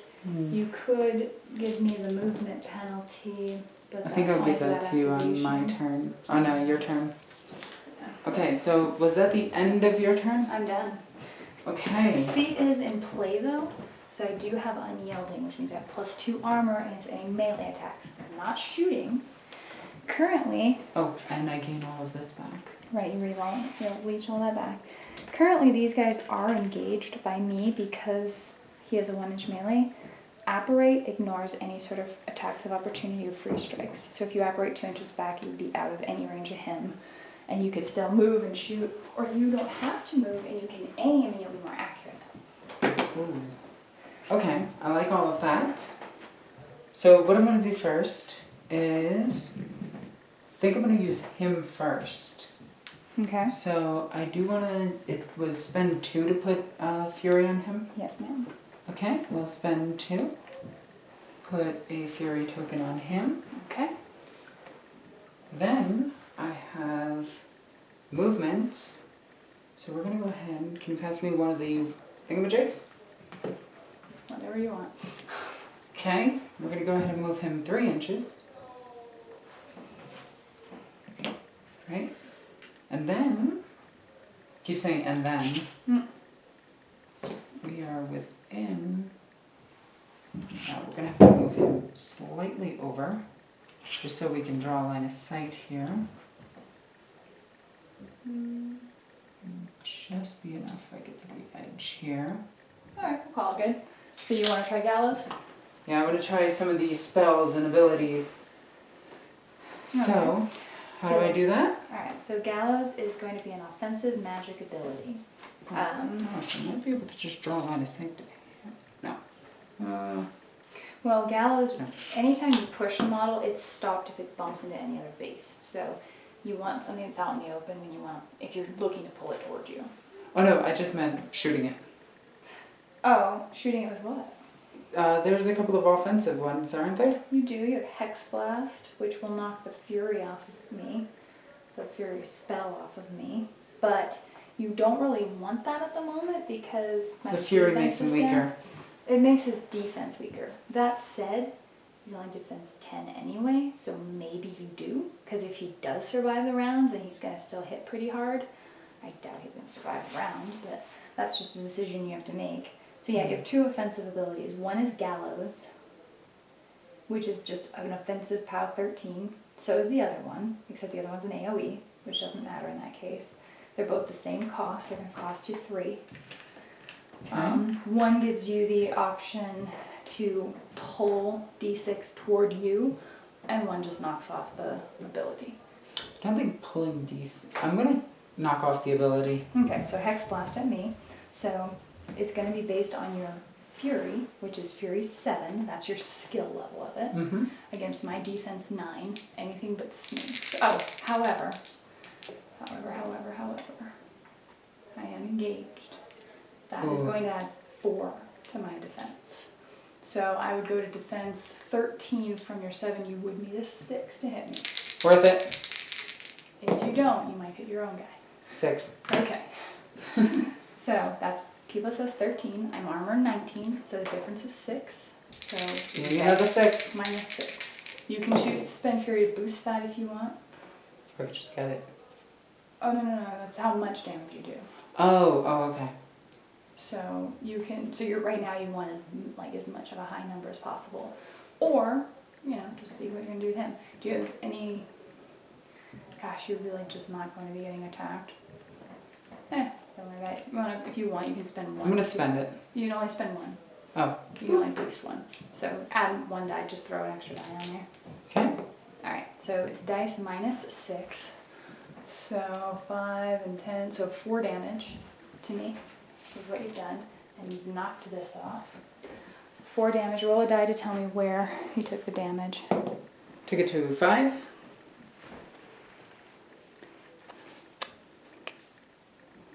Okay.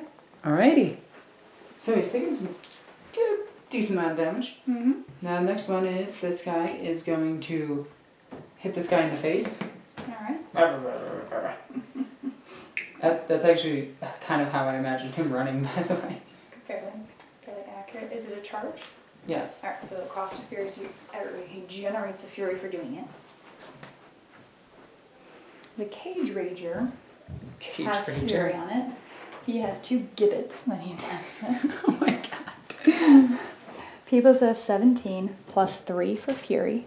Plus that's 20. And dice plus 1 against my model. He's only mat 6. I'm defense 10. You need 4s to hit me.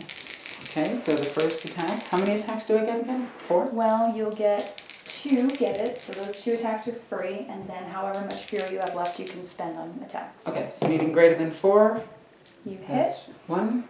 Okay, so that's a hit. Now it's going to be because you charge that first attack, you'll get 3 dice for the damage roll. Then Dice fury? plus 1.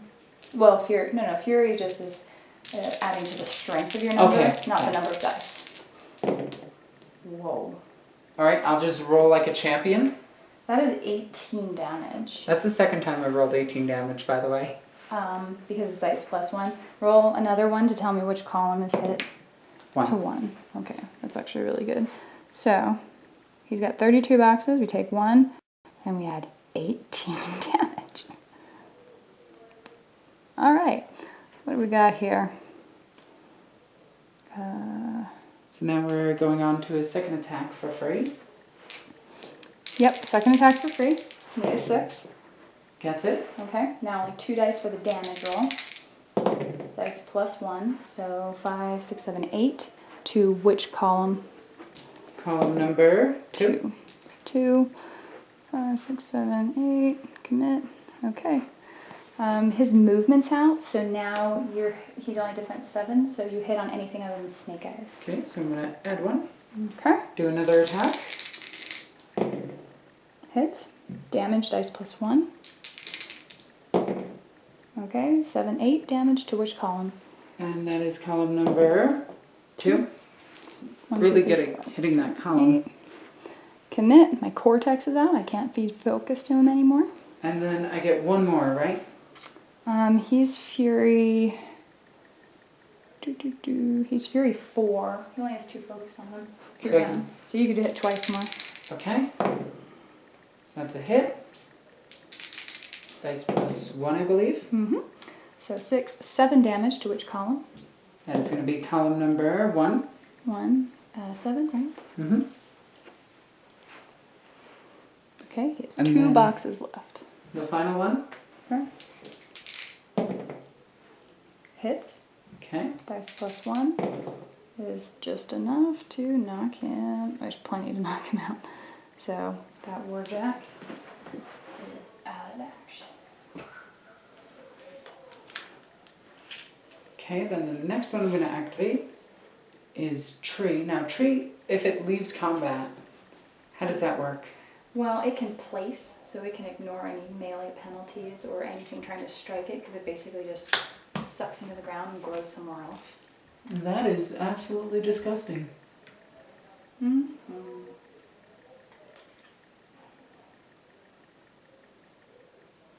I'm just going to move your feet token back. Oh, yeah. Well, leave it right there, Oh, because I basically go right here. and you've got 2 inches, okay. So I take it you're not shooting at me. It doesn't do any damage, so you just want to wail on me? Yeah, I just want to smack you in the face a little bit, Alright. because I'm rude. Cage Rager. Why do I have Cage Rager damage marked? I don't know. Oh, I don't believe Cage Rager was damaged. no, he didn't take any damage. Okay. I marked the wrong thing. Sorry. So right now I'm in danger range of her caster.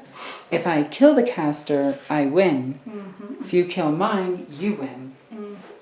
So, what is the shot that I need? Alright. Kozlov, as a special warcaster, is defense 15. That's a big number. Yeah, he does have a pretty big number there. That doesn't matter. For the initial, that doesn't matter, and that doesn't matter. Okay. So your tree, the Witchwood, has a melee ability of 6.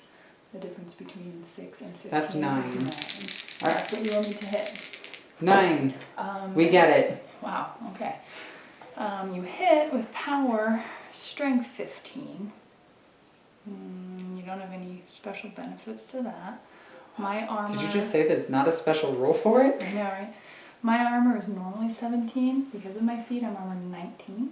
You're hitting at power 15. It's dice -4. So 7 minus 4 is 3. You'll take 3 damage. Now, do I have to roll for where it damages him, or is it he just... just has 1 track. Okay. GW needs to do this, by the way. War Room's nice, that's for sure. Okay, and he only gets 1 shot, right? He has 2 attacks. Okay, needing a 9. Getting an 8, so no. Nope. Next, we are going to... Now, I can ghost out of here and still take aim at him, right? Yes, you can, because Apparate does Okay. not affect your ability to aim. Because if you sacrifice your movement, if your movement phase, you can aim. You don't need that for accuracy, though. So you can still position wherever you want, especially if you plan on doing a combined ranged attack. So it's up to you whether or not you want to clean up the rest of these guys or focus on killing the Juggernaut. No, we want to kill the Juggernaut. Okay. Because he's the Juggernaut bitch. Alright. So That's a terrible X-Men joke, by the way. I The- would never call you a bitch. the only reason I mention it is because any of these guys you kill will restore models to your army. And I only lost 2, though. I Yeah, that is think- my lost. Yeah, I think it's fine to 1, combine 2, all of 3, them. 4, 5, 6, 7. So you have 8 as the benefit because he doesn't count. So 8. Mhm. Military rifle. So if you possess 19, it'd be dice -1, 1 shot on him. Anything but double ones. Came close. All right. So damage roll, just 2 dice. It's now at power 18. Come on, double 6s. No, power 19. I'm sorry. So 6 damage to which column? Okay, column number 4. 4. 1, 2, 3, 4, 5, 6. That's a really good column to hit, by the way. The sooner you carve out the cortex, the less, the sooner I can't send any focus and Messages to ability him? his way. But they're dead now. Okay. You so have this guy left. kind of want to charge him with him. That seems like a bad idea. No. In fact, if you charge this one, you'll take out the leader. You should be able to do enough damage, but you can target any one of them. Oh no, I meant charge this one. That seems like a really dumb idea. He's in the front arc. You could do it, and you could charge this way in turn, so you get the charge bonus. So you could. Could I get to the back arc? You might be able to. You'd have to be outside of 1 inch of him. So I don't know that you get that benefit, but you should be able to get 3 inches of movement in there to target him. Yeah, you'd be able to do that. So it doesn't make it easier to hit, but it doesn't matter. He's pretty easy to hit anyway. It just gives you that extra die on damage, which is what you really want. So we'll go ahead and do that. Okay, so move him at least 3, turn him directly to face my model, make sure he's within 1 inch. Okay. Alright, he's not 6, I'm defense 10, you need a 4. Get it? Alright, so now it's 4 dice on damage. Oh yeah, these guys are ridiculous. Well, but he's only power 10, so it's dice minus 10 already. Worth. Well, there's the 10 for 2 damage. 2 damage to what column? 1. Okay. Worth it. Now you're done? And that is it for my turn.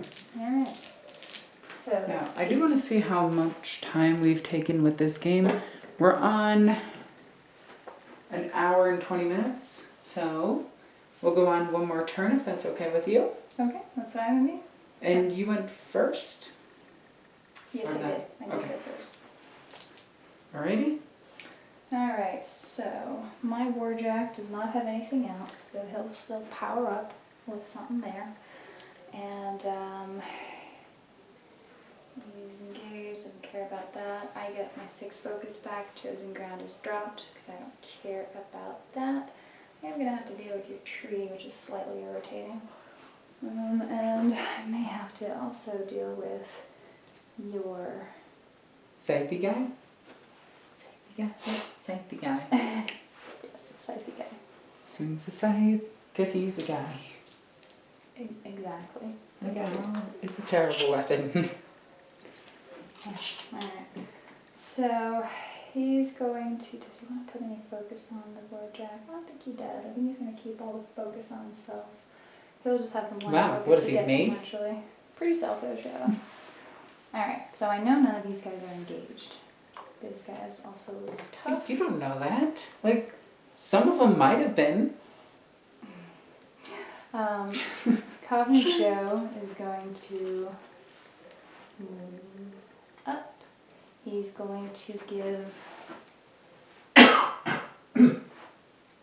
He's going Excuse to me? give the battle plan courage. He's going to give for the motherland. So the Winter Guard unit will gain +2 to attack rolls, making it easier for them to hit any attack rolls they make. So that'll be good. And then he is going to go ahead and shoot this guy on the end here. Okay. He's normally 6, so he needs a 6 to hit. That's He's a double double one, ones. so that's him, he's done. Winter Guard unit event activates and moves up. Let's see. 5, 6, 7, they need 5s, or they'll need 3s. So, we're going to move him up. He's going to stay pretty much exactly where he is, because that's maybe fine. I don't know. Let's see here. 3. That gives me some ability. He can see any of them just fine. So then he's going to move up over there. And We got a lot of movement in this game. I like that it's individual movement. do you? It gets Yeah. it takes a long time, but it is a lot of control. Okay. This guy didn't move. Since he didn't move, he's going to sacrifice his movement to aim, which gives him +2 to his attack. He has +2 to his attack from the ability as well. So he's actually at 9, targeting that guy. Okay. He's defense 12. I need a 3 to hit. And I got it. About to say, if you just rolled double ones, I'm gonna giggle at you. I wouldn't blame You're gonna hit 6 guys. you. 6 guys. Oh, 5 in this guy. Yeah, that's true. So, directed attack on him. It's power 12. He's only armor 12, so he just dies. 7s to kill the rest of them. So, Okay. first one, 7. That's a 7. That kills him. Pop. This guy, 7. That's nothing. This guy, 7. That does it. This guy here. God, That's rockets are crazy. Alright, on this last guy, Lantern Man has boxes. And he's only armor 12 as well, so I need anything over a 7. That's 6, exactly. 7. Okay, so 6, 7 will actually hit him for 1 point of damage, but he has 5 wounds, so he gets to stay alive. Not I fun. can tell by the way you walk. Alright, I'm gonna stop, because somebody's gonna get that song reference immediately. Uh-huh. You got it, didn't I you? did. I actually got it. Pretty proud of myself there. Yeah, it's a song from what, the 80s? This guy's gonna shoot here. Okay. He's 7s, 7s against 12, need a 5. It's a hit. Got it. Power 12. So, Kaput. yeah, just kills him. Yeah. This one here, she's normally a rat 6 because she's the leader. She's up to 8 because of the +2. So, and he's defense 12, so I need a 4. Yeah, you definitely get it. Okay. Power 12. So straight dice, 7 will kill him. There's those 2. So that's that. See, now, one. I do like this. This, I think, is really cool, is that you get to resolve things one at a time, Mhm. instead of just all at once. It is nice. So this guy targeting here needs a 5. Gets Got it with a 9. 12, so field promote him. Which one died? This one. Okay. And you're in range, so he targets here, needs 5. He gets a 4. Misses. This one here. Okay. One more shot. Let's do the tackle with it. Okay. This guy will just target that guy there then. Needs a 5. Actually, he aims, so he only needed less than that, a 3. So he hits, so field promote that guy. Yeah. So you have 1 dude left. Worth. They're all done. This Warjack needs to handle some shite. He is gonna boop you in the snoot so hard. I think that kind of is his option because he needs to turn and figure stuff out. He's in combat, isn't he? He is in combat. So do I take a free strike in order to warn you? Well, I guess I can turn around this way. And that way I can still charge you. So like so. We both have 1 inch reach on each other. And I'll just try to boop you on the head there. So power or defense 12, mat 7, maybe 5. That hits. People says like 15 base on him. He's dead. He'll tough check actually. Here we go. He's gonna live. No. That's the opposite of living.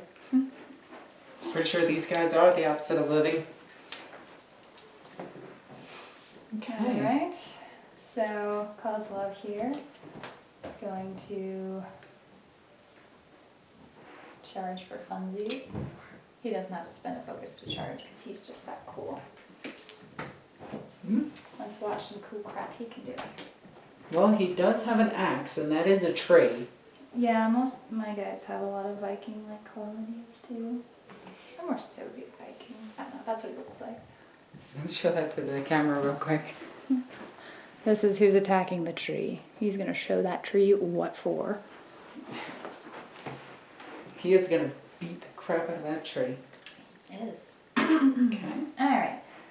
So he has precision strike and sidestep and all kinds of good things. I only have 1 attack with my axe, but I've got 6 focus. I'm at 7, your tree is defense 5. Anything but double 1s to hit you. Hey, look at that, you hit me. I did charge and I'm a weapon master, so I actually get 4 dice for that. And now you crit. He doesn't have a critical benefit. Okay. So So your Witchwood is armor 18. Kozlov has a power 12 axe, so 12 and 18, the difference is 6, dice minus 6 on 4 dice. Jeez. Out. And that's 5 and 6 is 11. Holy cow, you just beat the crap out of my tree. I did. Your tree has 10 boxes though. 11? Oh, he's dead. You just have 2 possible options on there, so I'm gonna accept that. The tree is dead. Well, axe, meat, tree. That's kind of what I expected to happen. Amanda. Is it bad that I imagined it like Minecraft? So here's a fun fact He that he swings can this do. mighty axe and just boop! Little tiny piece of wood comes out. He has the ability sidestep. When this model hits an enemy model with an initial melee attack or a special melee attack, it can advance up to 2 inches after the attack. So I can go, I'm God. And I'm within 2 inches of you. Does that mean you get to attack? I can attack. That's rude. It is pretty rude. And I haven't even used any focus yet.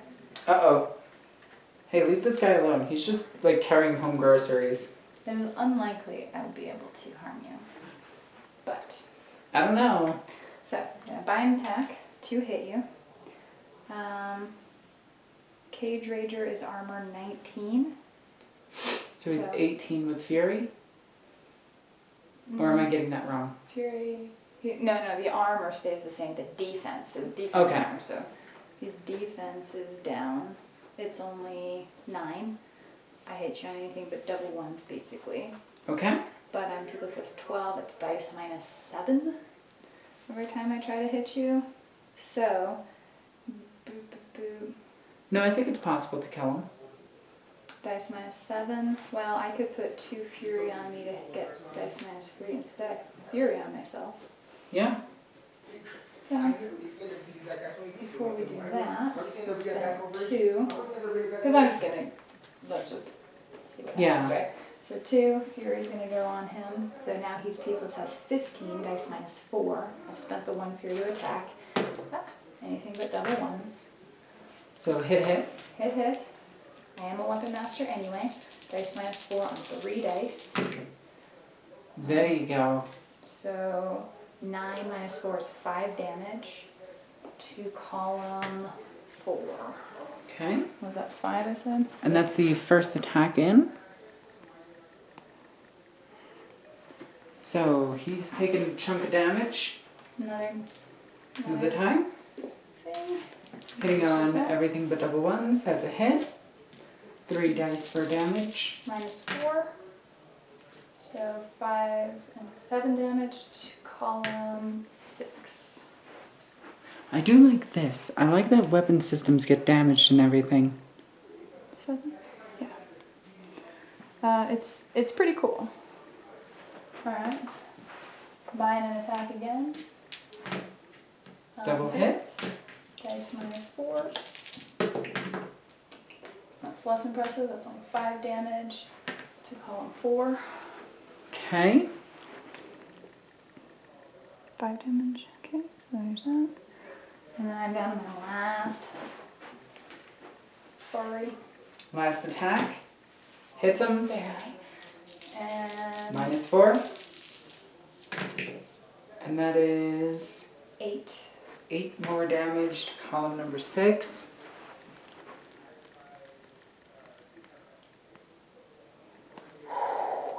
Alright. Beaten up but not dead. Beaten up but not dead. So your body's out.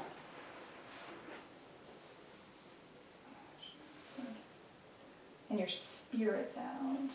My spirit. No, your spirit's actually still there. You have 1 thing. No, I have red hair. It's not there. I negate psychic powers. If people get sick around me, it's not because I'm a bad person. It's because they're affected.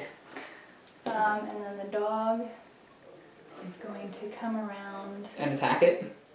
like so. Should attack it. Why not? Because he has countercharge, so if you move your guy or any guy within 6 inches of my caster, which you'll have to do if you want to hit him, I get to charge you then. Ooh. Okay. And I can also maneuver where I give him +2 defense against melee attacks. So he'll be really hard to hit. So we'll start my turn. Because that was the end of yours, correct? That was the end of mine. So we'll suck that all off of him, getting it all in his hair. Oh, I parried it, sorry. We will go ahead and... How do I sustain the fury? Let's see. You got 4 fury off him. You would spend 1, but here's what's happening now. So you've lost 2 beasts. There's an ability called Spirit Door that allows you to get 1 fury from every dead beast you have. Okay, so he gets 2 more. He has 2 more, and that puts him to max. It's a way of, because generally in the old edition of the game, you'd destroy the Warbeast, and then the Warlock would be very weak because Yeah. you couldn't get fury. Okay, so I'm going to So spend now- 1 to maintain the fury. All right. Then, I wish it was a healing ability. Okay, I need a ruler. One of the 5 in this game. Yeah, you see what I mean? It gets very token heavy. Alright, well, there's a lot of things you can do now. He is going to move up. When you move out of the terrain, you still move half, right? Only until you're out of it, and then you're good. Okay, Like, once the base is no longer in that rough terrain, you're free. so it would have been 1 and then... That's fine. Okay, I want to move over just slightly. Now remember, he is engaged, Aw, inches. I'm so proud of him. so he gets a bonus to his defense. Okay, well, that's fine. I want to shoot him in the face with magic lightning. Do you want to do Hex Blast, or do you want to do Gallows? The one that gets rid of the ability on him. Hex Blast. Alright, so you are Fury ability 7. I'm 15 down to 14. So you need a plus 4. 14, so 18. So you need 7 plus 4. You need an 11 to hit me. So you might as well boost. So you can spend another Fury to add a die. And see if you get an 11 on 3. I got this. You do indeed. I got it. And then do I damage him with it? It's POW 13. I am armor 15, so dice minus 2. 1 damage. You could Can I boosted that too. spend 1 of that and boost it? You can for the training game. You have to do it beforehand normally. Alright, then I'll just take the 1 damage. That's fine. Okay. And then he's down to 2. There's nothing else to do. This dude will shoot that dude in the face. Yeah, you can do that. I mean, He's he's standing still to aim, I take it? He's gonna ghost away 2 inches and then stay still. Okay. So he's aiming. He goes from 5 to 7. He's defense 12. You need a 5. You miss. Yeah. Okay. This dude will go and charge him. It's what happens. You can immediately charge it. Alright. Dog's going for get it. So I make my attacks first, alright? So can I no, actually I do my thing first. That's rude. I know. Matt 6, your defense 9. You're 3. You got it? Huh. I wonder if I moved far enough. I'm gonna say I moved far enough to get my There you go. yeah. So 3 dice for damage. People says 11. You are armor 19, so dice minus 8. Okay. Oh, okay, wait a minute. So 3 damage.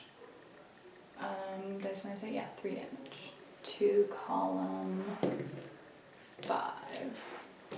Okay. And how many attacks does Poopers have? Just the 1. Just the 1? How much did I say? 3 damage. 2, 5. Okay. Oh. You're in trouble a little bit. Okay. Let's see what happens. So we've got your mind out. Your body is not out. I'm pretty much out of my mind at all times. So the problem is your spirit's out. Well, yeah, the red hair.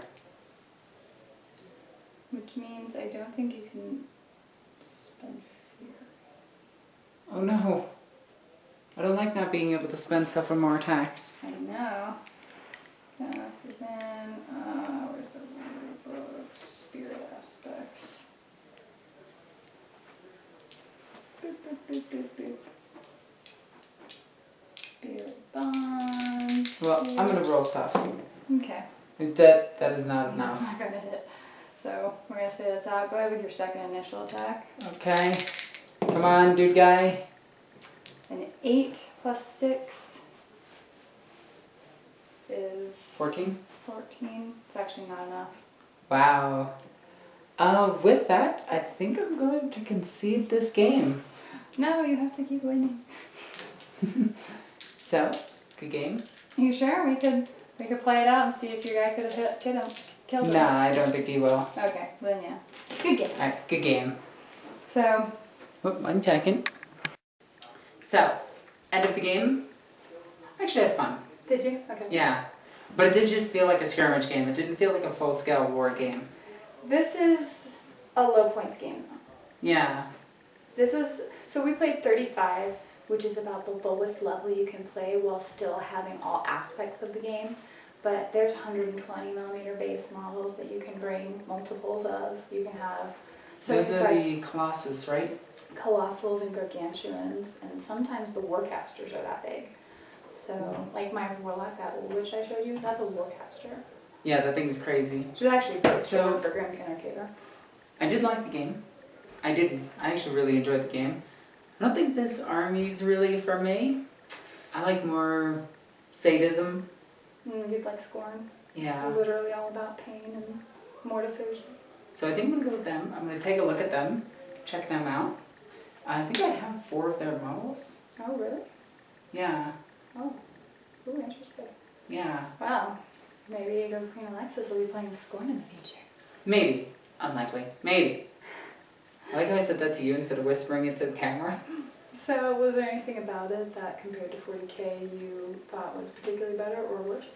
No, it played just like a skirmish game that I played like a few years ago.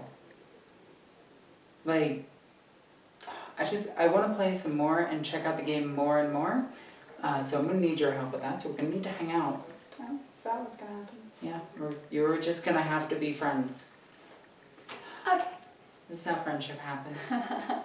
By demand. Yeah, well, you just walk up to somebody, you're my friend. And if they say no, then, well, you keep trying. It's getting late, so we should probably wrap it up in case there's people behind us sleeping. There's a wall behind The us. bunks are on the other side of this wall. Oh. Now I feel like a jerk. Anyway, guys, I'm going to be checking out more of this game, so expect more Warmachine on the channel so long as Miranda does more 40K. It's happening. So you do more 40K, I'll do more, I almost said 30K, more words. More words, yes. I will check that out more. It will come after projects, so I will finish up 40K stuff prior to getting into it more and more. But yeah, anyway, closing thoughts? I think I'm sorry I won. That was an accident actually. My dice were doing really well at the end. And Yeah, they were. Yeah. That was fun though. But yeah, you kind of get a sense of how it works and how powerful things are. Things are very lethal. If something's Yeah. getting to you, you're probably going to die. I did like that. I did like the punch factor in it. Oh, well good. We're going to have to explore this some more. Yeah. So, if you guys want to check out more of Miranda because she's awesome and adorable, be sure to check out the link in the description down below. While you're there, you should check out all of my social media and follow me on Patreon and check out Valhalla because it is amazing. It really is. Moose. Mises. It's just Mooses? moose. It's moose, apparently. I thought it was mooses because you can't fuse Latin and... Anyway, guys, I'm Alexis the Eagle Queen. I love you guys. Bye.